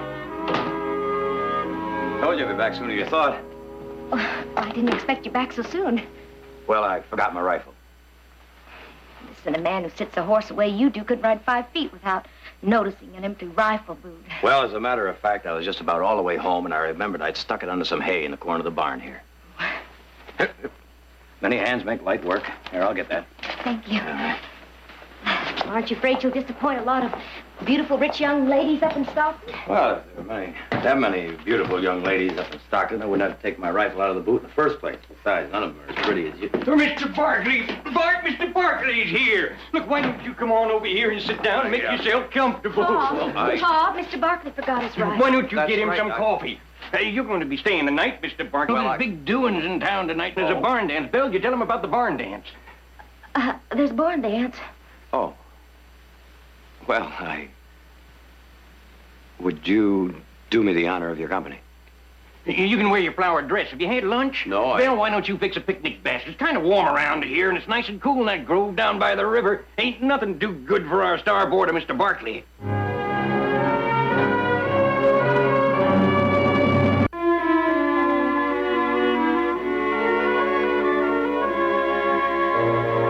What'd Nick think of those Herefords? You finally change his mind? It took some convincing. Well, they'll grow on him. Audra, what are you doing? You put any more sugar in that tea, you're gonna have to chew it. Well, 9 men have been murdered. Aren't you too worried? Yes, we are. I'll get it. Oh, Sheriff, come in, come in. Afternoon, Victoria. You're just in time for coffee. Thanks, Victoria. But Hello, Fred. everybody. Fred. I'm afraid I've got some bad news for you. We found another body. It was your foreman, Dace Edwards. Oh, no. Dace? Where? The river, North Jetty, same place as all the others. Heath, how much of a head start did he have on you? About 12 hours. We're supposed to catch up to him at Bleak House, but he never showed up there. How do you know that? Well, we checked there last night. They hadn't seen him. I'm going to wire the lawmen upstream and form a posse. We'll ride with you, Sheriff. Let's go. Fine. What kind of a person would do a thing like that? Like it? Love it. I mean the picnic lunch. That, too. I was talking about your face. Are you trying to memorize me? Mm-hmm. From chin to hairline. I just can't get enough of looking at you, so. Why? Oh, I don't know. I think maybe I'm trying to find something wrong with you.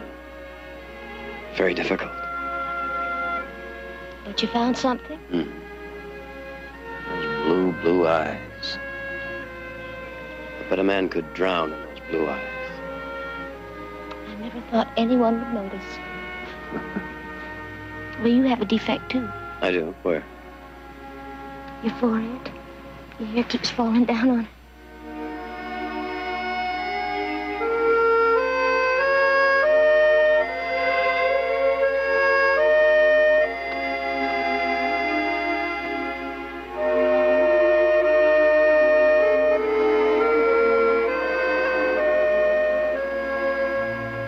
Something wrong?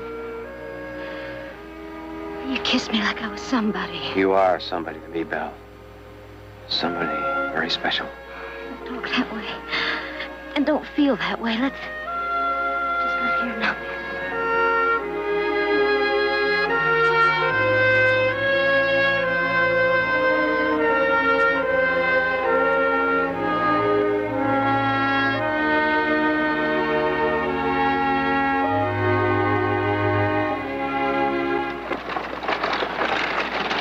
Well, they're coming back.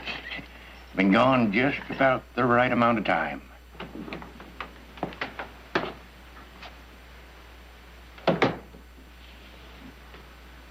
Belle? bail?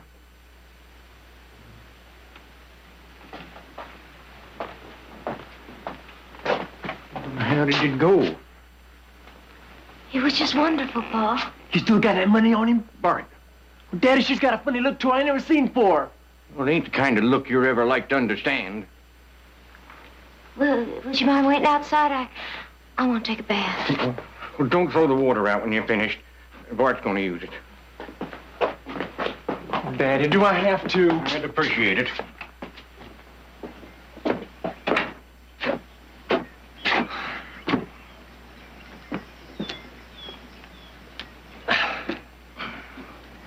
It looks like it's working out. Well, if Bill marries him, who's going to do for us? Oh, we can hire anybody we want. Uh-huh. She'll move in that big house and grow uppity ways and have us fetching and toting. Oh, no. We got a saddle on your sister, boy. Not if she marries money, we don't. Wouldn't the Barkleys be flat out shocked to learn they got an in-law who's done the things that Belle's done? We're gonna be rich, Daddy. Like having a tunnel to the bank, son. Like having a tunnel to the bank.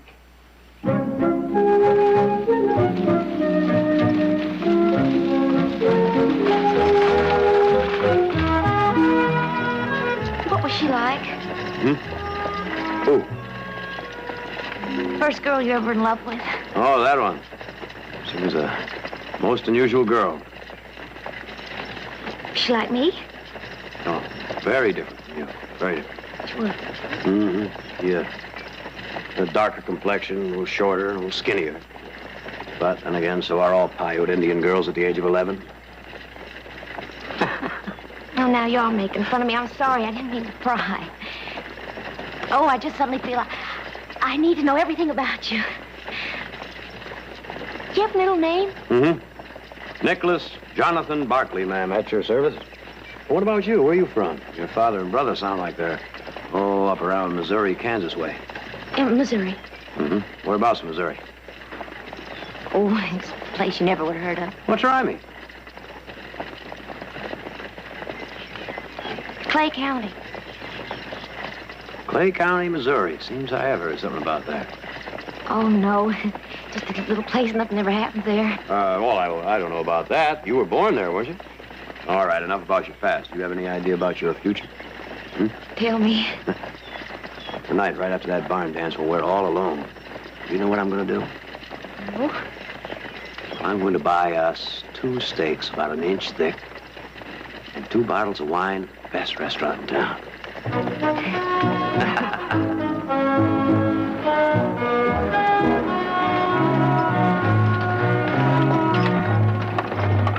So you're holding the barn dance tonight? I was. Been called off, and I spent $8 in advertising. Oh, why'd you have to cancel? Most of the men rode out of town on posse. Who are they looking for? Somebody around here's been killing folks and throwing them in the river. Bunch of bodies wound up in Joaquin County. We might as well go home then. 8, 10 people knocked in the head. Maybe more. We can still get home before dark. Ain't nobody actual said lynch you. But they sure been fingering their ropes. Take me home, Nick. Still stay and have a little dinner. Please. There are people around here doing things like that. I want to get back and warn Daddy and Bart. Well, all right. Get on.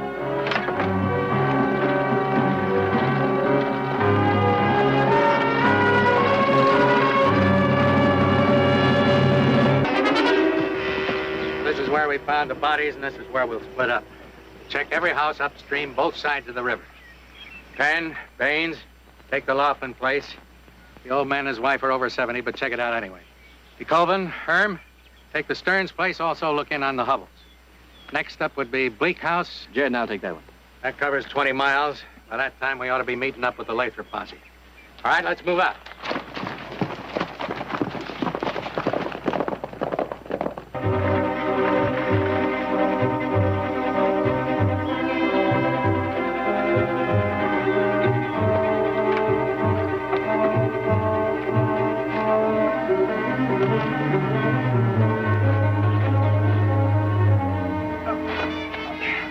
Thanks for understanding, Nick. I'll take the buckboard to the barn and unharness.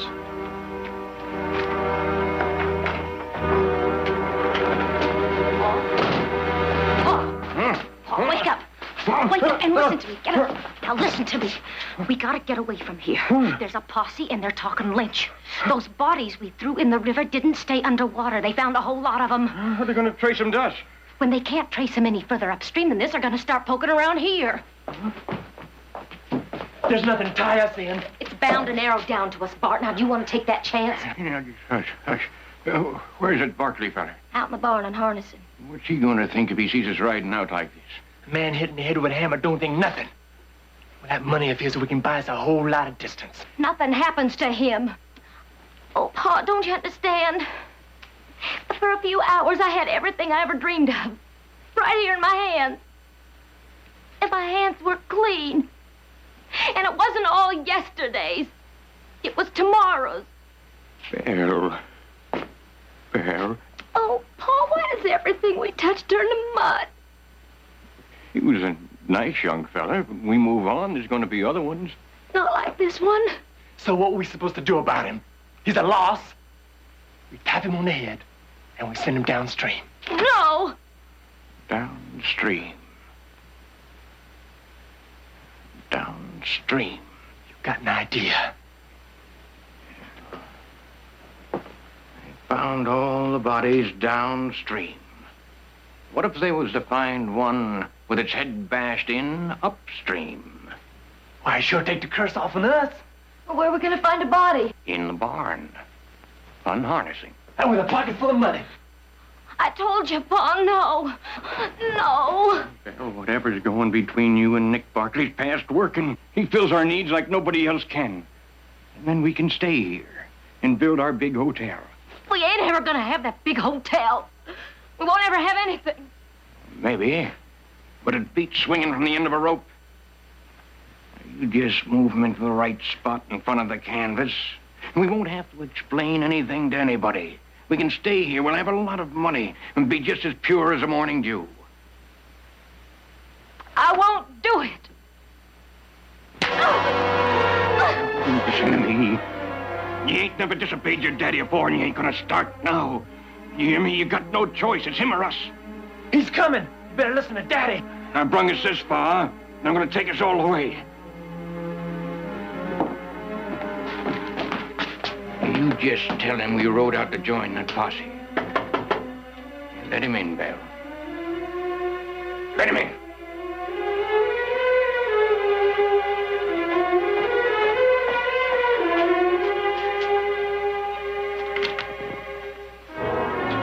Everything all right? I'm fine. They left a note. Rode out with the posse. Well, see, I told you there was nothing to worry about. I'm sorry I ruined our dinner, our whole evening, but well, it's still early. I could fix you a cup of coffee and maybe a sandwich for cheating you out of your dinner, too. Here, let me help you. No, just sit down over here. I can do it.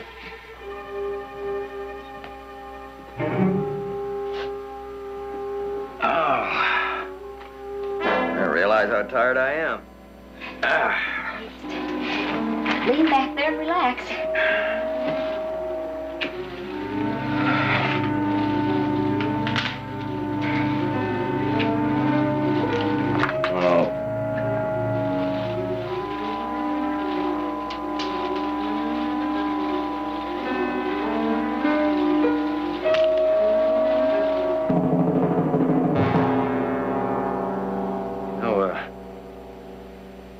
Sure, my foreman stopped by here. He said he was gonna. Your foreman? Dace Edwards. Matter of fact, I gave him a couple of cigars before he left Fresno. Cigars made especially for me. Like this one. Let me see. Oh, yes. It's got your name right there. Oh, you must have left it here last night. No. I'm sure I smoked all of them before I got here. Oh, you must be very tired. Why don't you let me help you off with your boots, and I'll show you some real Missouri hospitality. Missouri. Clay County. Yes, that does ring a bell. My brother defended a bank robber from up that way. Had a strange defense, though. He said he didn't even know he had committed a crime. The only crime that was known around his parts was working for a living. They taught the children how to rob and kill rather than read and write. All the heroes the kids had were men like Jesse James and the Youngers.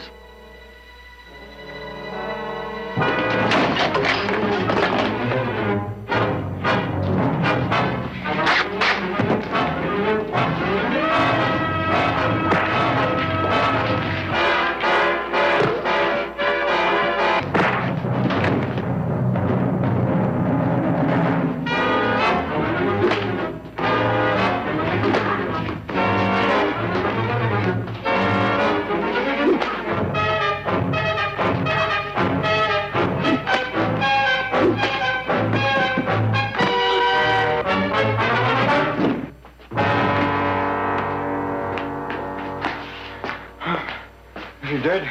No. Well, I can take care of that. No! A shot might bring the posse. And they gotta find a body upstream with a mashed-in head, right? So let's get the cameras back up and take him upriver.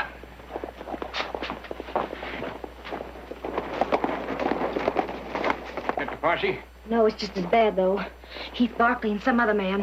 Let's get him in the back. Bill, you get rid of them fellers.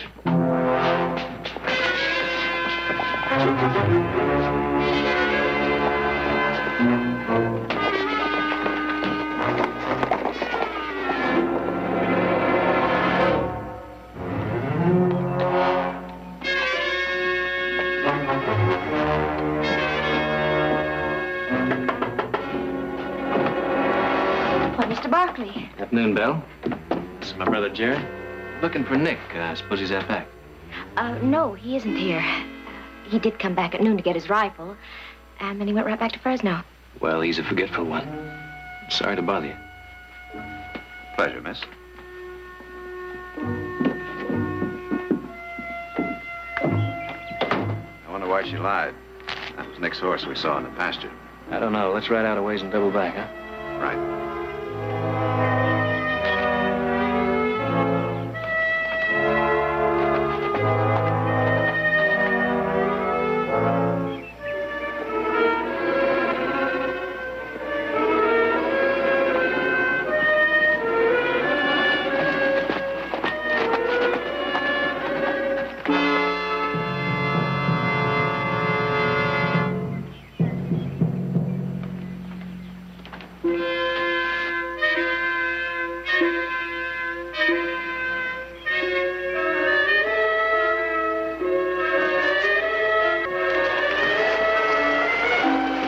That's Nick. Let's go. Hold it right there. He's gonna come back in the barn.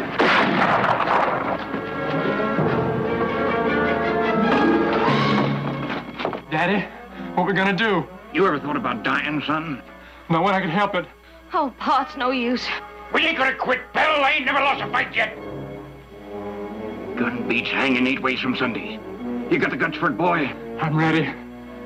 I'm ready!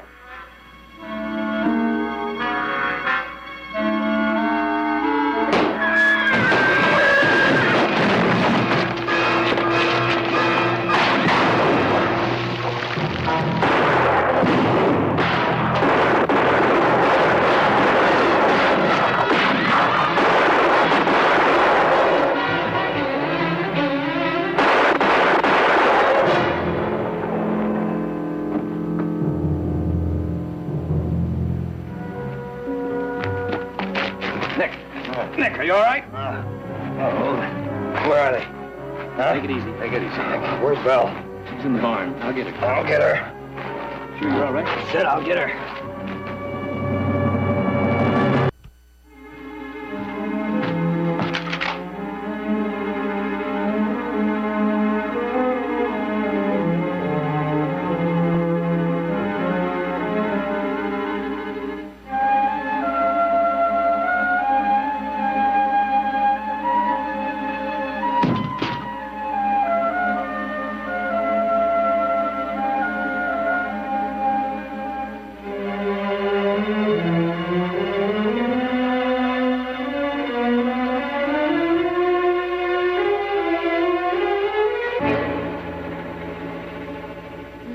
over? It's over.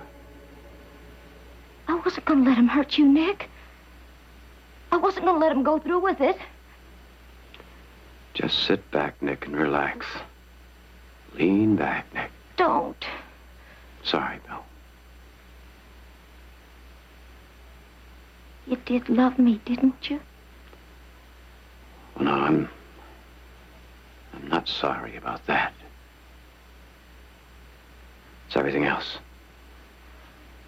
You don't have to be. What do you mean? I didn't kill any of those people. I just talked to them.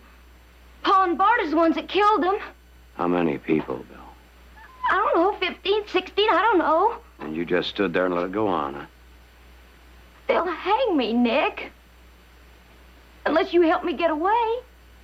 Get away? Well, there's only 2 of them out there. 2 between us and the rest of our whole Those are my brothers. If those are your brothers out there, then they'd let us get away. There's got to be some place for us somewhere. I'm afraid you'll always be carrying some dead people in your hip pocket, Bill.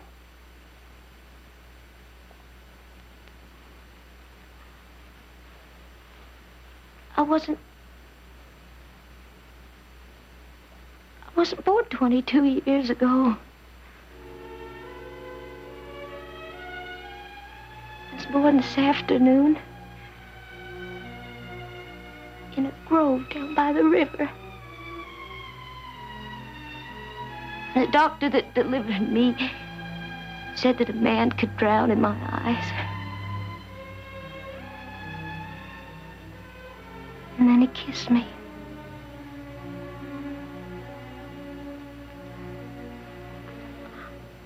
I never grew up around nothing but menfolk who never turned a furrow, never spent a drop of sweat. They never did nothing by the book. I even had to sneak away to go to school. Lived in nothing but old sod houses and caves. But someday we were going to have that big house. And then everything was going to be all right.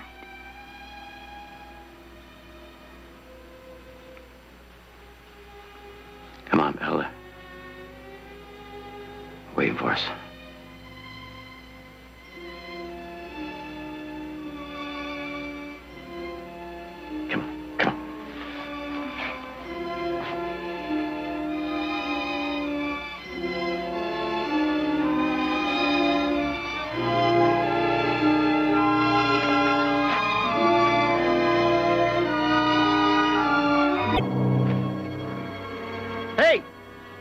Hey, mister! Wait! Just wait! Come on.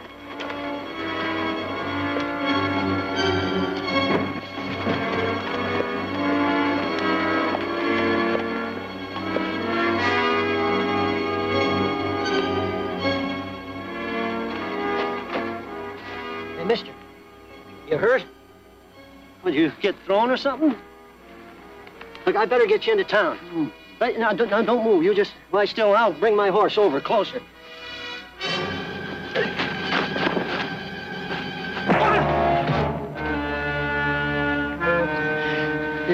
Hey, Jeff Bowden.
disturbing the class by talking all night.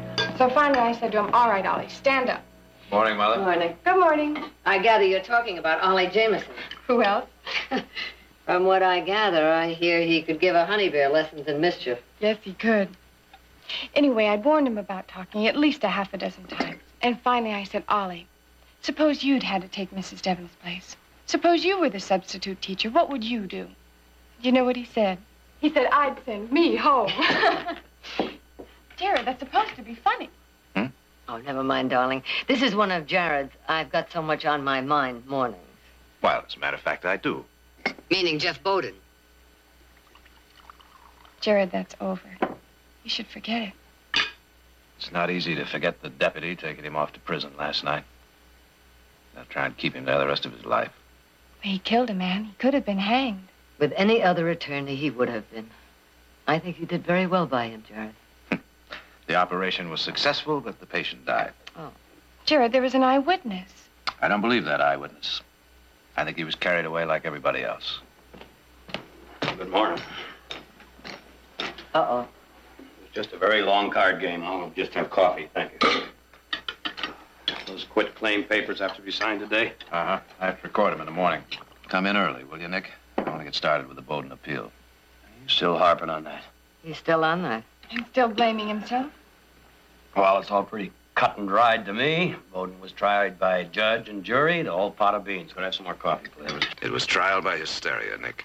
Nobody in this town could forget that the man who was murdered was a priest. Pure emotional bias, and I should have been able to cut through it. You ready, Audra? Ready. So you're going to throw the whole trial right out the window, huh? You're the one that always says, put your trust in the law. Bowden put his trust in me, Nick.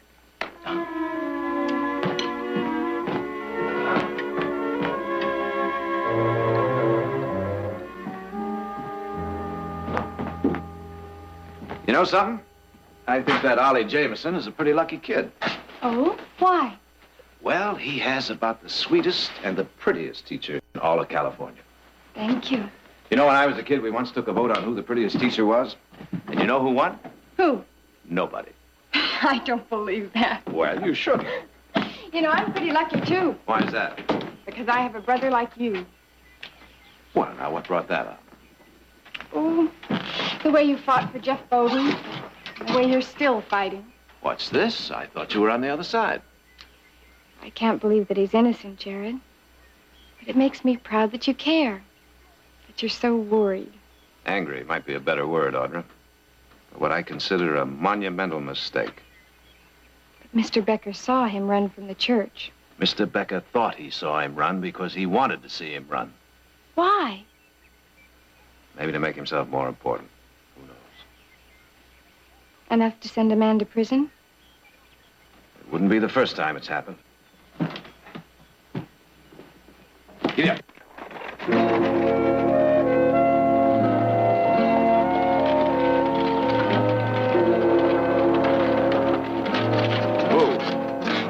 Here you are, Audra, and I hope you have a nice day with Ollie Jameson. Aren't you going to your office? Just as soon as I finish here. Oh. Well, I'll pick you up after school. All right.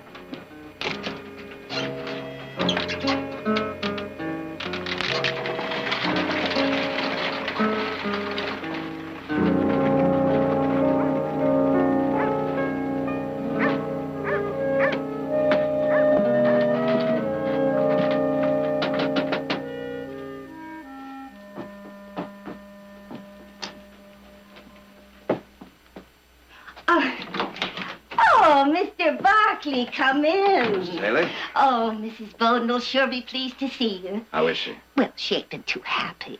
I mean, being left alone like this and the baby more than a week late already. Yes, well, well, may it I... don't mean nothing being late. I brung lots of them to the world like that. Except it's hurt first, and she's naturally scared. Oh, you remember my little John? Well, he's a big boy now. Yes, Mrs. And Haley, after I gave see birth her to now, him... please? Oh, you want to see Mrs. Bowden? Here I go, chatting away about myself again. Mrs. Bowden, you got yourself some company. Good morning. Oh, is there something new? Not yet, I'm afraid. But don't you worry, that appeal will be granted. I just stopped by to see if there's something you might need. No, I'll be all right. I'm sure you will. Especially when you have that boy. think it's going to be a boy. Well, it has to be a boy. Jeff can't hunt and fish with a girl, can he? I want to thank you, Mr. Barkley. I didn't get a chance to after the trial. There was so much confusion. You don't have to thank me. Not yet, anyway. You tried your best. And we're grateful. We're grateful you even took the case. Why wouldn't I take the case? Well, Jeff was only a handyman. There's no money to pay a lawyer like you. I believe that your husband is innocent. If I can prove that, that's payment enough, believe me. If it's a boy, would you like to be godfather? Mrs. Bowden, I would be honored. Well, I better get on to the office. I'll try and look in again tomorrow. But please, don't get up. Oh, it will do me good. You get tired of sitting and waiting.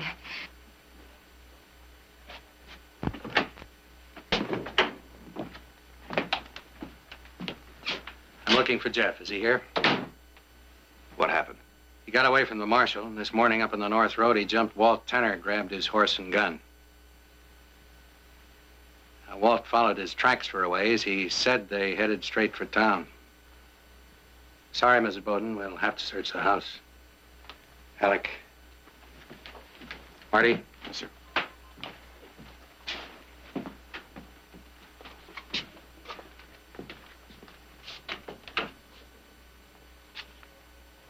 Will this make it worse for Jeff? It may. I only hope they can pick him up before he does something more foolish. Jared, I may have to deputize you. No thanks, Fred. Oh, wait a minute. You're his lawyer. He might listen to you. Not if I'm wearing a badge and hunting him down with the rest of you. Suit yourself. Had a sign of him, Fred? Nothing. I had to check, Mrs. Bowden.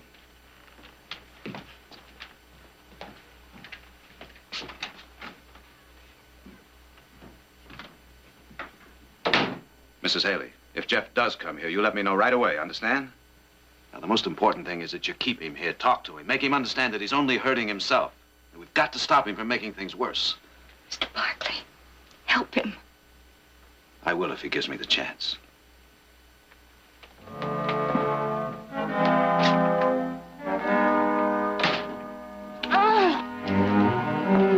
You all right? Oh. Well, and about time. Come along now. Let's get you to bed. Easy now. Barkley, wait. Have you seen the sheriff? They said he was here. He was. He just left. Jeff Bowden's back. The sheriff's got to give me protection. I'm sure he will, if you need it. Look, Mr. Barkley, I stood up there in court. I did my duty. I testified against Bowden. Now, don't you say to me if I need it. I could have told you he'd come back. If he gets a chance at me, I'm like that priest. I'm dead. We don't know that he came back for you, Sam. I know. You were there yourself. You heard what he said when they were taking him away. I ain't forgetting you, druggist. I'm going to pay you off. It takes 500 years. I'm going to pay you off. Anybody might have said that, Sam. He thought you lied on the stand. Why? What for? Why would I want to hurt him like that? You ask him. All the time his wife's been expecting. You ask him how much he paid for her pills, half price, because he couldn't afford no more. Ain't nothing to him. He's gonna kill me if he gets a chance. Now, look, Sam, we don't even know he's here. If he is, this town isn't that big. We'll find him. Before he finishes me? Before he finishes himself, I hope.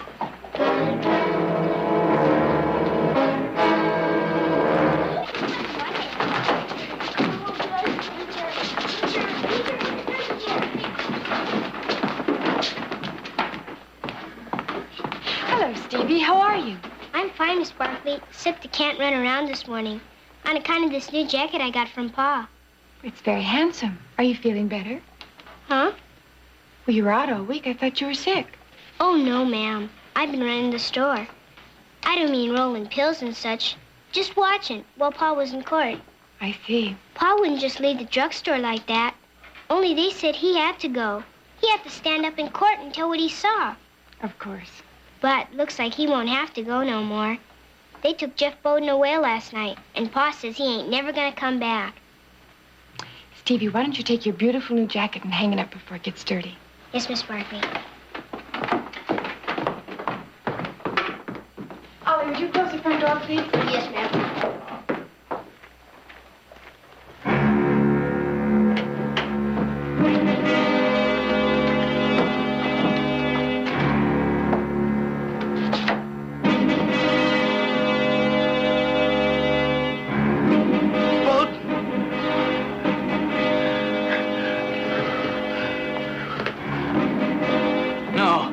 No, don't!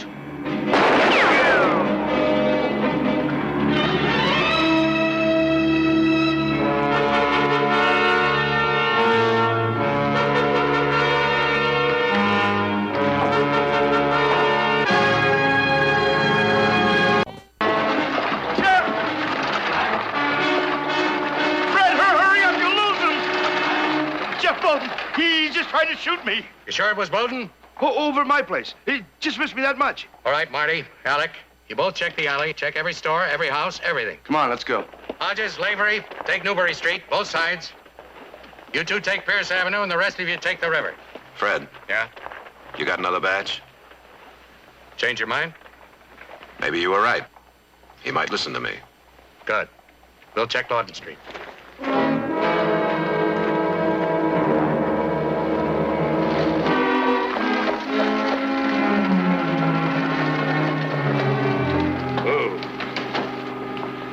Well, how long you reckon you're gonna be? Oh, not long. Uh-huh. Anytime a woman tells me she's not gonna be long, she's going shopping, it's 3 to 1. I'll be back before she's through. Now, I best get over there and get those papers signed. So you wait here, I'll be right back. Oh, no, I'll walk to the Bowdens. It's not far. Not with all those packages you don't. I'll be right back. All right. Thank you. Good morning, Victoria. Morning, Arthur. What can I do for you? Oh, I'd like to see some baby things. For a friend. You betcha. Any idea what she needs? My guess would be just about everything. Well, fine. Let's start with the blankets. Helen, good morning. I shouldn't be too long, Arthur. I just have to get some things for supper. Nice to see you, Victoria. There we are. All blue? What's the only color I carry? Everybody hopes for a boy. Oh, not this time. I'm hoping Mrs. Bowden has a girl. Mrs. Bowden? Girls are much easier to raise alone. Is that who you're buying for, Jeff Bowden's wife? Shouldn't I be? Well, it's your money. You do what you like. Seems to me, though, when it comes to trash like the Bowdens. I've learned one thing in this valley. There's room for all kinds. Men like you and Jeff Bowden. And no man has the right to call another trash. Look, Bowden's a killer. He killed a priest. Jared thinks he's innocent. He's going to appeal. Well, let him. It'll take more than a lawyer. It'll take an act of God. If you don't mind, Arthur, I'd like to finish my shopping. Now, would you show me some other things?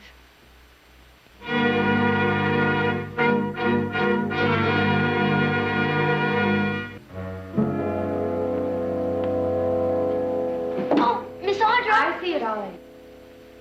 Stevie, I'm afraid your absence has put you behind the class. I got it wrong. Mm-hmm. A lot? Well, a lot or a little doesn't matter.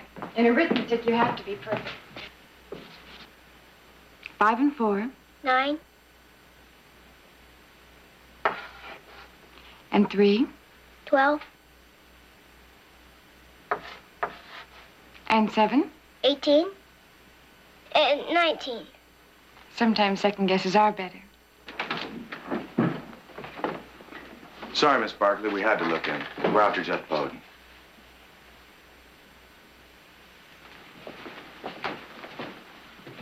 Jeff Bowden, you're in Stockton, are you sure? No question about it, ma'am. He took a shot at the baker and ran down the alley. Well, he didn't run in here. The only criminal we have is Ollie Jameson. He talks too much. That's all right. He's got to be around. We'll pick him up. Sorry to bother you, man.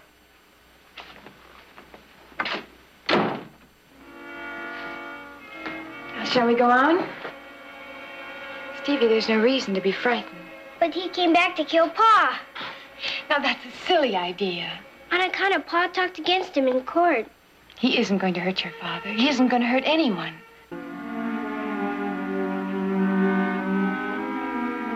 Stevie, would it make you feel better if I let you go be with your father? Yes, ma'am, please. All right, go ahead. And don't worry about your lessons. I'll bring them over to you.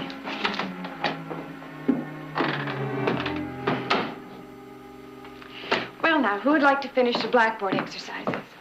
Ollie? No, ma'am. I just wanted to tell you Stevie forgot to take his jacket. Oh, well, maybe you can catch up with him and give it to him.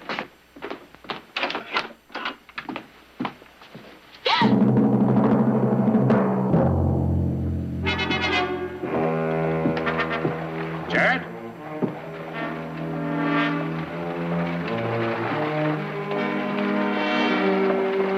Anything?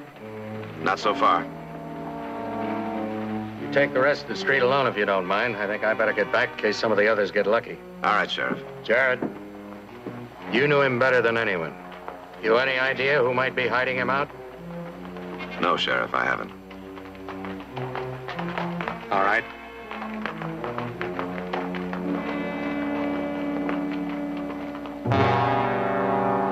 You better sit down. Go on, sit down. Now, look, I don't mean you. I don't mean any of you no harm. Not so long as you're all quiet. You understand? Just be quiet.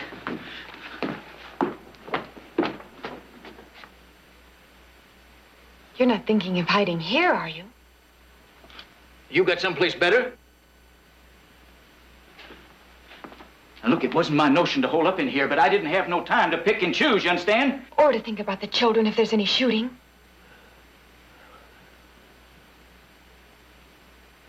Please, just let the children go. I can't.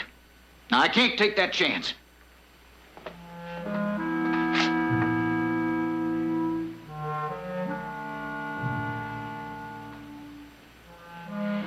Children, I think we'll skip history today.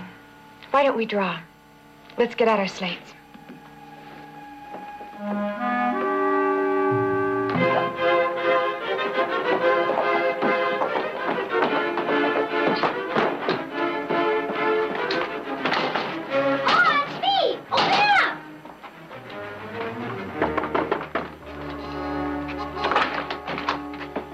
What are you doing here? You should be in school. Miss Barkley said I should be with you. With me? Well, sure, on account of Jeff Bowden. Unless you ain't heard. I heard.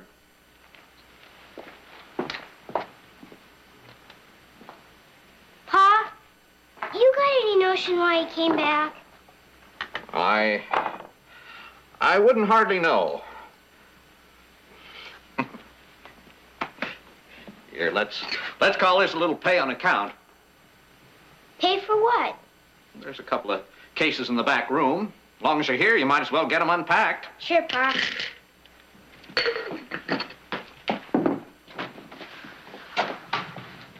Pa, that's my new jacket in school.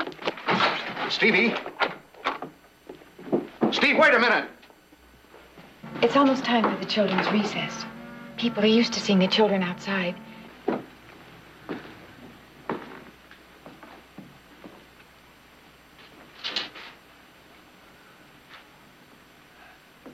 What you hiding, boy? I ask you something. What you got there? What do you got?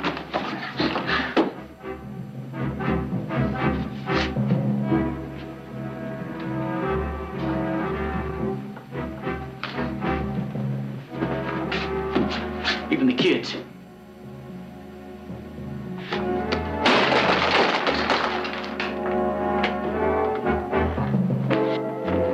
Run, Stevie, run! Get out of my way! Get out of my way!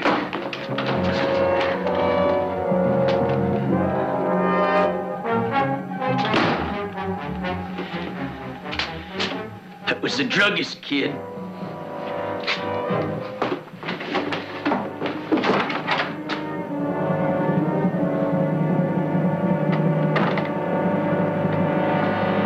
Oh, you fix me up good.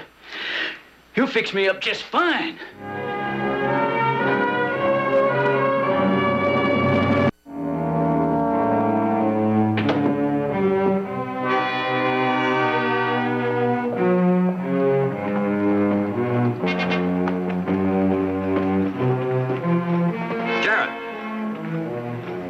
Sheriff told me about Bowden.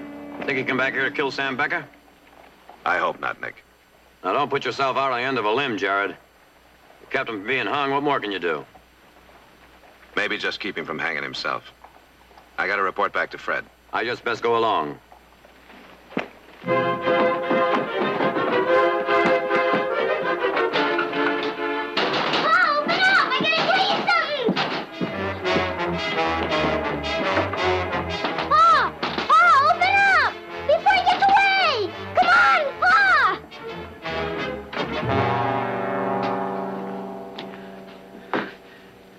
Now, you knew he'd go yelling to his paw. Yes. And you give him a hand. Didn't matter a hoot what happened to me. Why? Why, did I hurt you any? Did I try to do you some harm? Look, you got me tied up here like a goose, ready for market. Mr. Bowden, I'm Audra Barkley, Jared's sister. I know that. Why don't you let me send for him? He'd help you. I know he would. Wouldn't do no good, no more than before. Don't you know this town's got a taste for blood?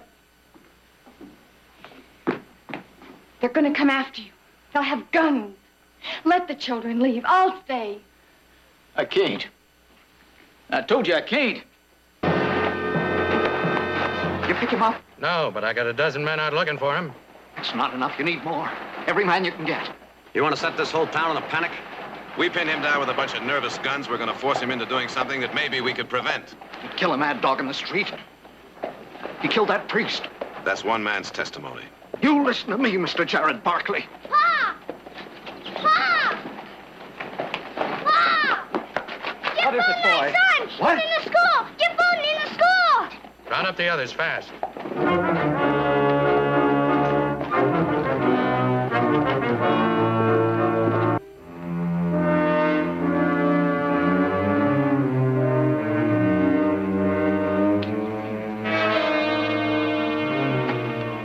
What are you talking about over there? What you two talking? Hey, you sit down. Go on, sit down.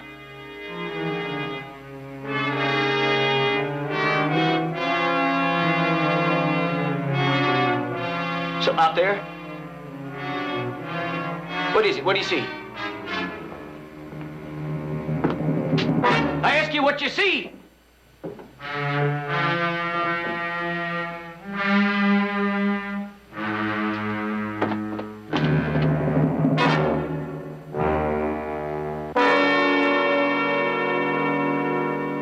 Joe, Alec and Marty are covering that alley back there.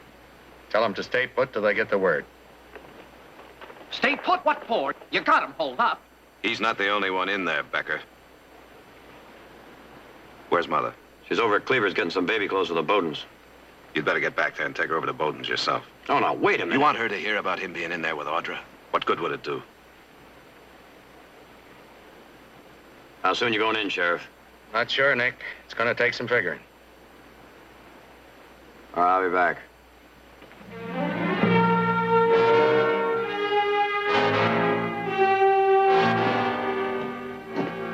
Well, you are on time. Mm-hmm. It's a good thing I got the buggy outside. Next stop, Bowden. That's right. All right.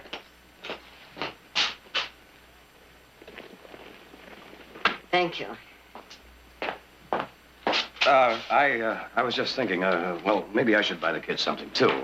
Come on, you can help me pick out the That's sizes. silly. I bought him everything he could possibly use. I think I'd always use more, Mother. You know, there's cottons for the summer, flannels for the winter. You know how those kids grow. Come on. Now, let me play Santa Claus, too. Victoria! Victoria, have you heard? Jeff Bowden's escaped. They've trapped him in the schoolhouse. Our Henny's there. And your Audra, too. Audra, get your coat. Hurry. How dared you? How dared you keep this from me? Well, Jared and I both thought Next that... time, let me do my own thinking.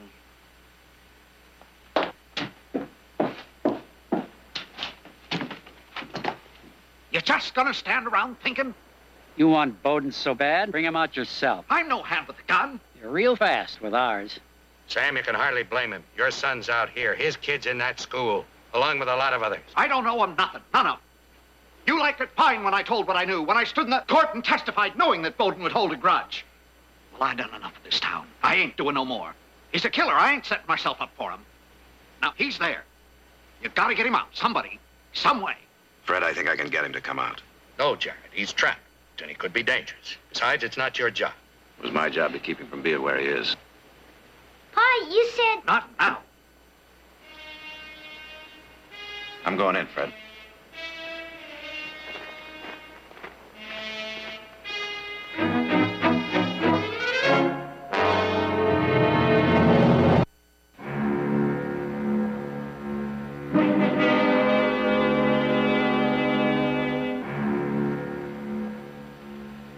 Jeff, this is Jared Barkley. We know you're in there. I want to talk to you. Get up. Get up. That's it. Now, don't do anything foolish, Jeff. I only want to help.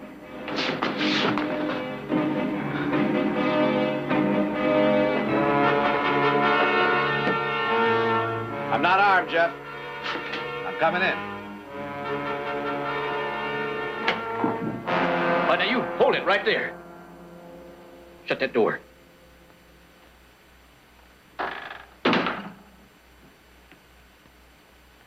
Put your gun up, Jeff. What do you want? To help you if I can. You tried that once, lawyer. Don't be a fool, Jeff. You're throwing away the only chance you have. Can't you see that you're throwing away your life for Becker's? Becker? I'll get this straight.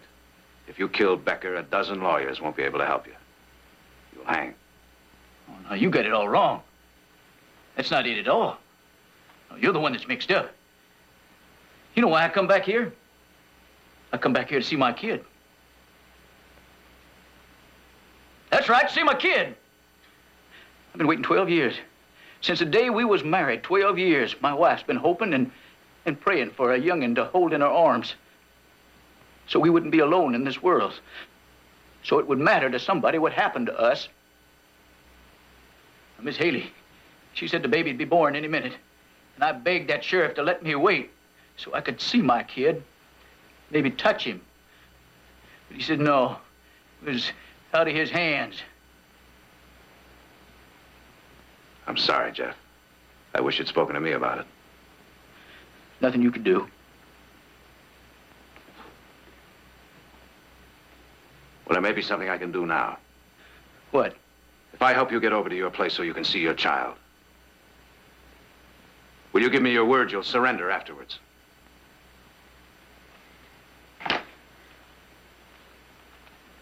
All right, you got it. All right, now you've got to do exactly as I say. Audra, you get over here. The back way is our only chance.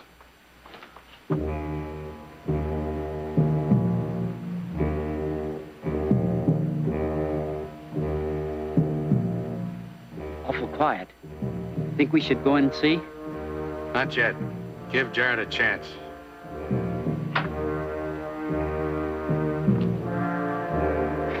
Marty, Alec, come on in. It's all over.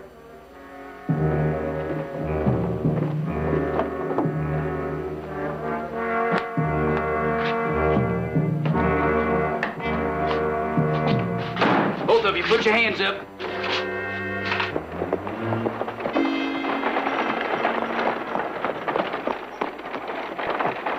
Where's Jared? He's in the school. Been in there quite a while. Nick! Victoria, please, stay No. here. Don't go. They're in the closet. Who's in the closet? The sheriff's men.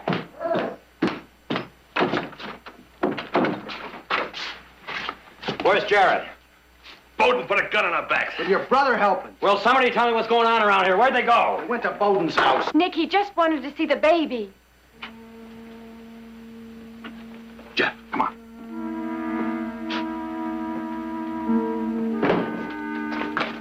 Oh, Mr. Bowden, just in time. She kept asking for you through the whole thing. And once they get started, ain't nothing can stop them. You got a boy. Boy? A boy. My wife? Oh, she's fine. A little weak, of course. Well, you can go in.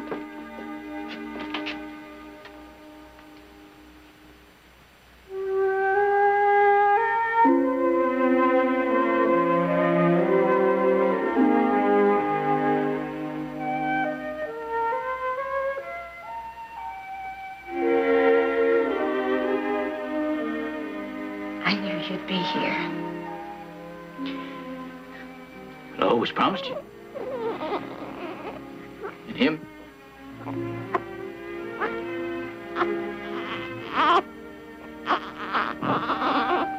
Small.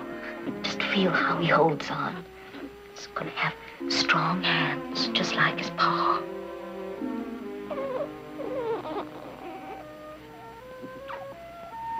That's right, boy. You hang on. Don't you never let go. Don't you never let go of me, and I ain't never gonna let go of you.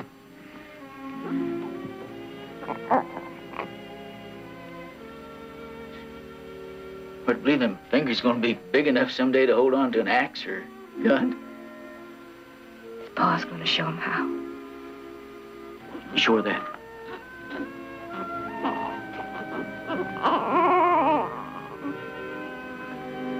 Jeff. Sorry, Jeff, it's time. You gotta take me back? You know I do. Why, you know I'm innocent. Not under the law. Look, why don't you tell them I held a gun on you? Knocked you out, got away. My wife will back you up. Now, you kept saying about justice. Now, wouldn't that be justice, helping a man that's innocent? Not letting him pay for something he never done? I can't.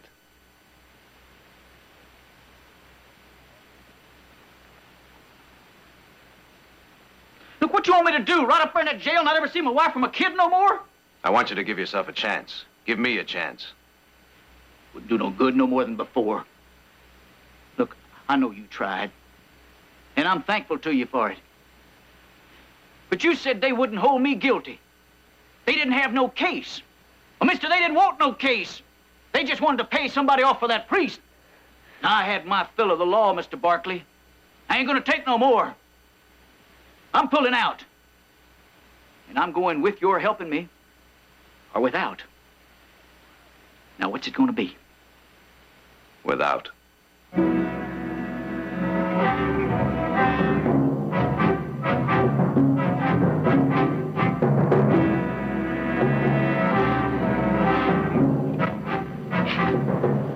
All right, then.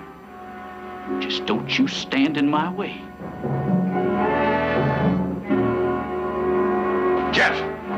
Oh, no, Jeff!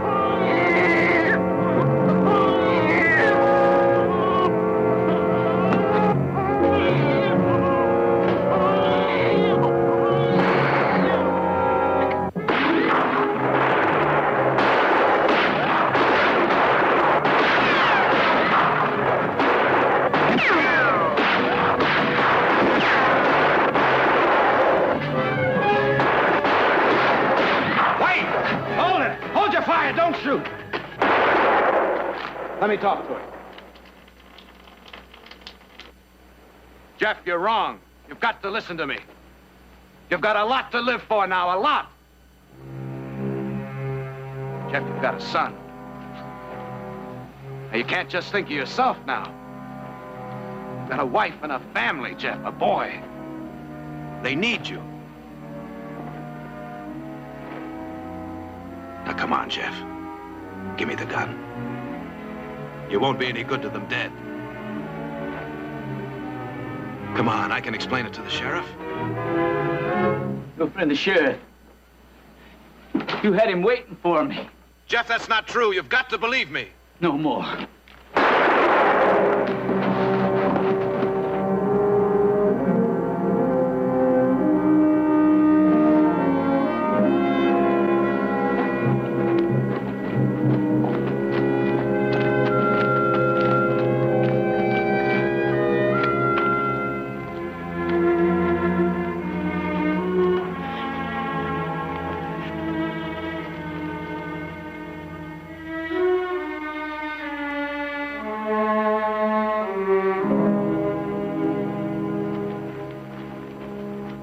He's dead.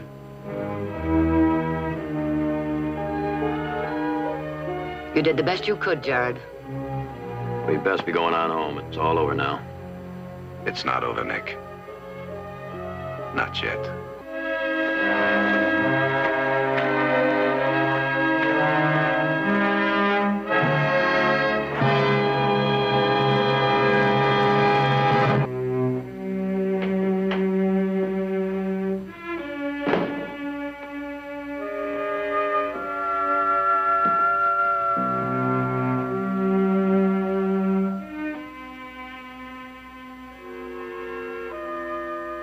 He's dead. Yes, he's dead.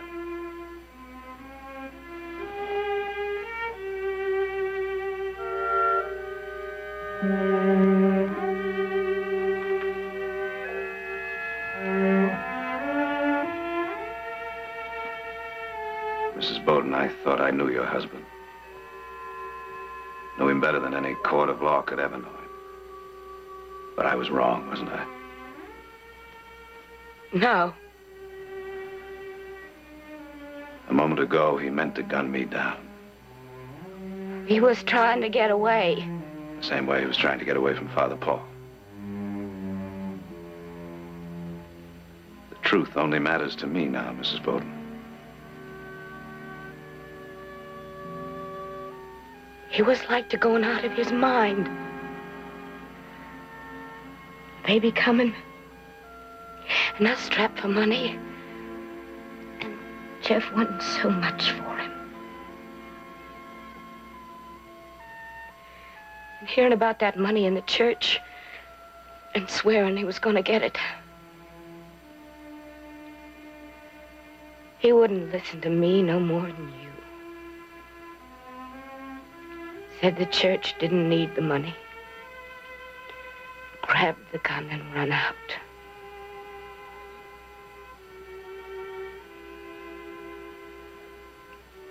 He wasn't bad.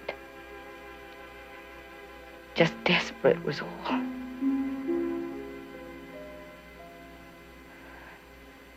That's the way it is, I guess. It don't matter if you're good on the inside. You do something bad, you gotta pay. That's the law. The law is right.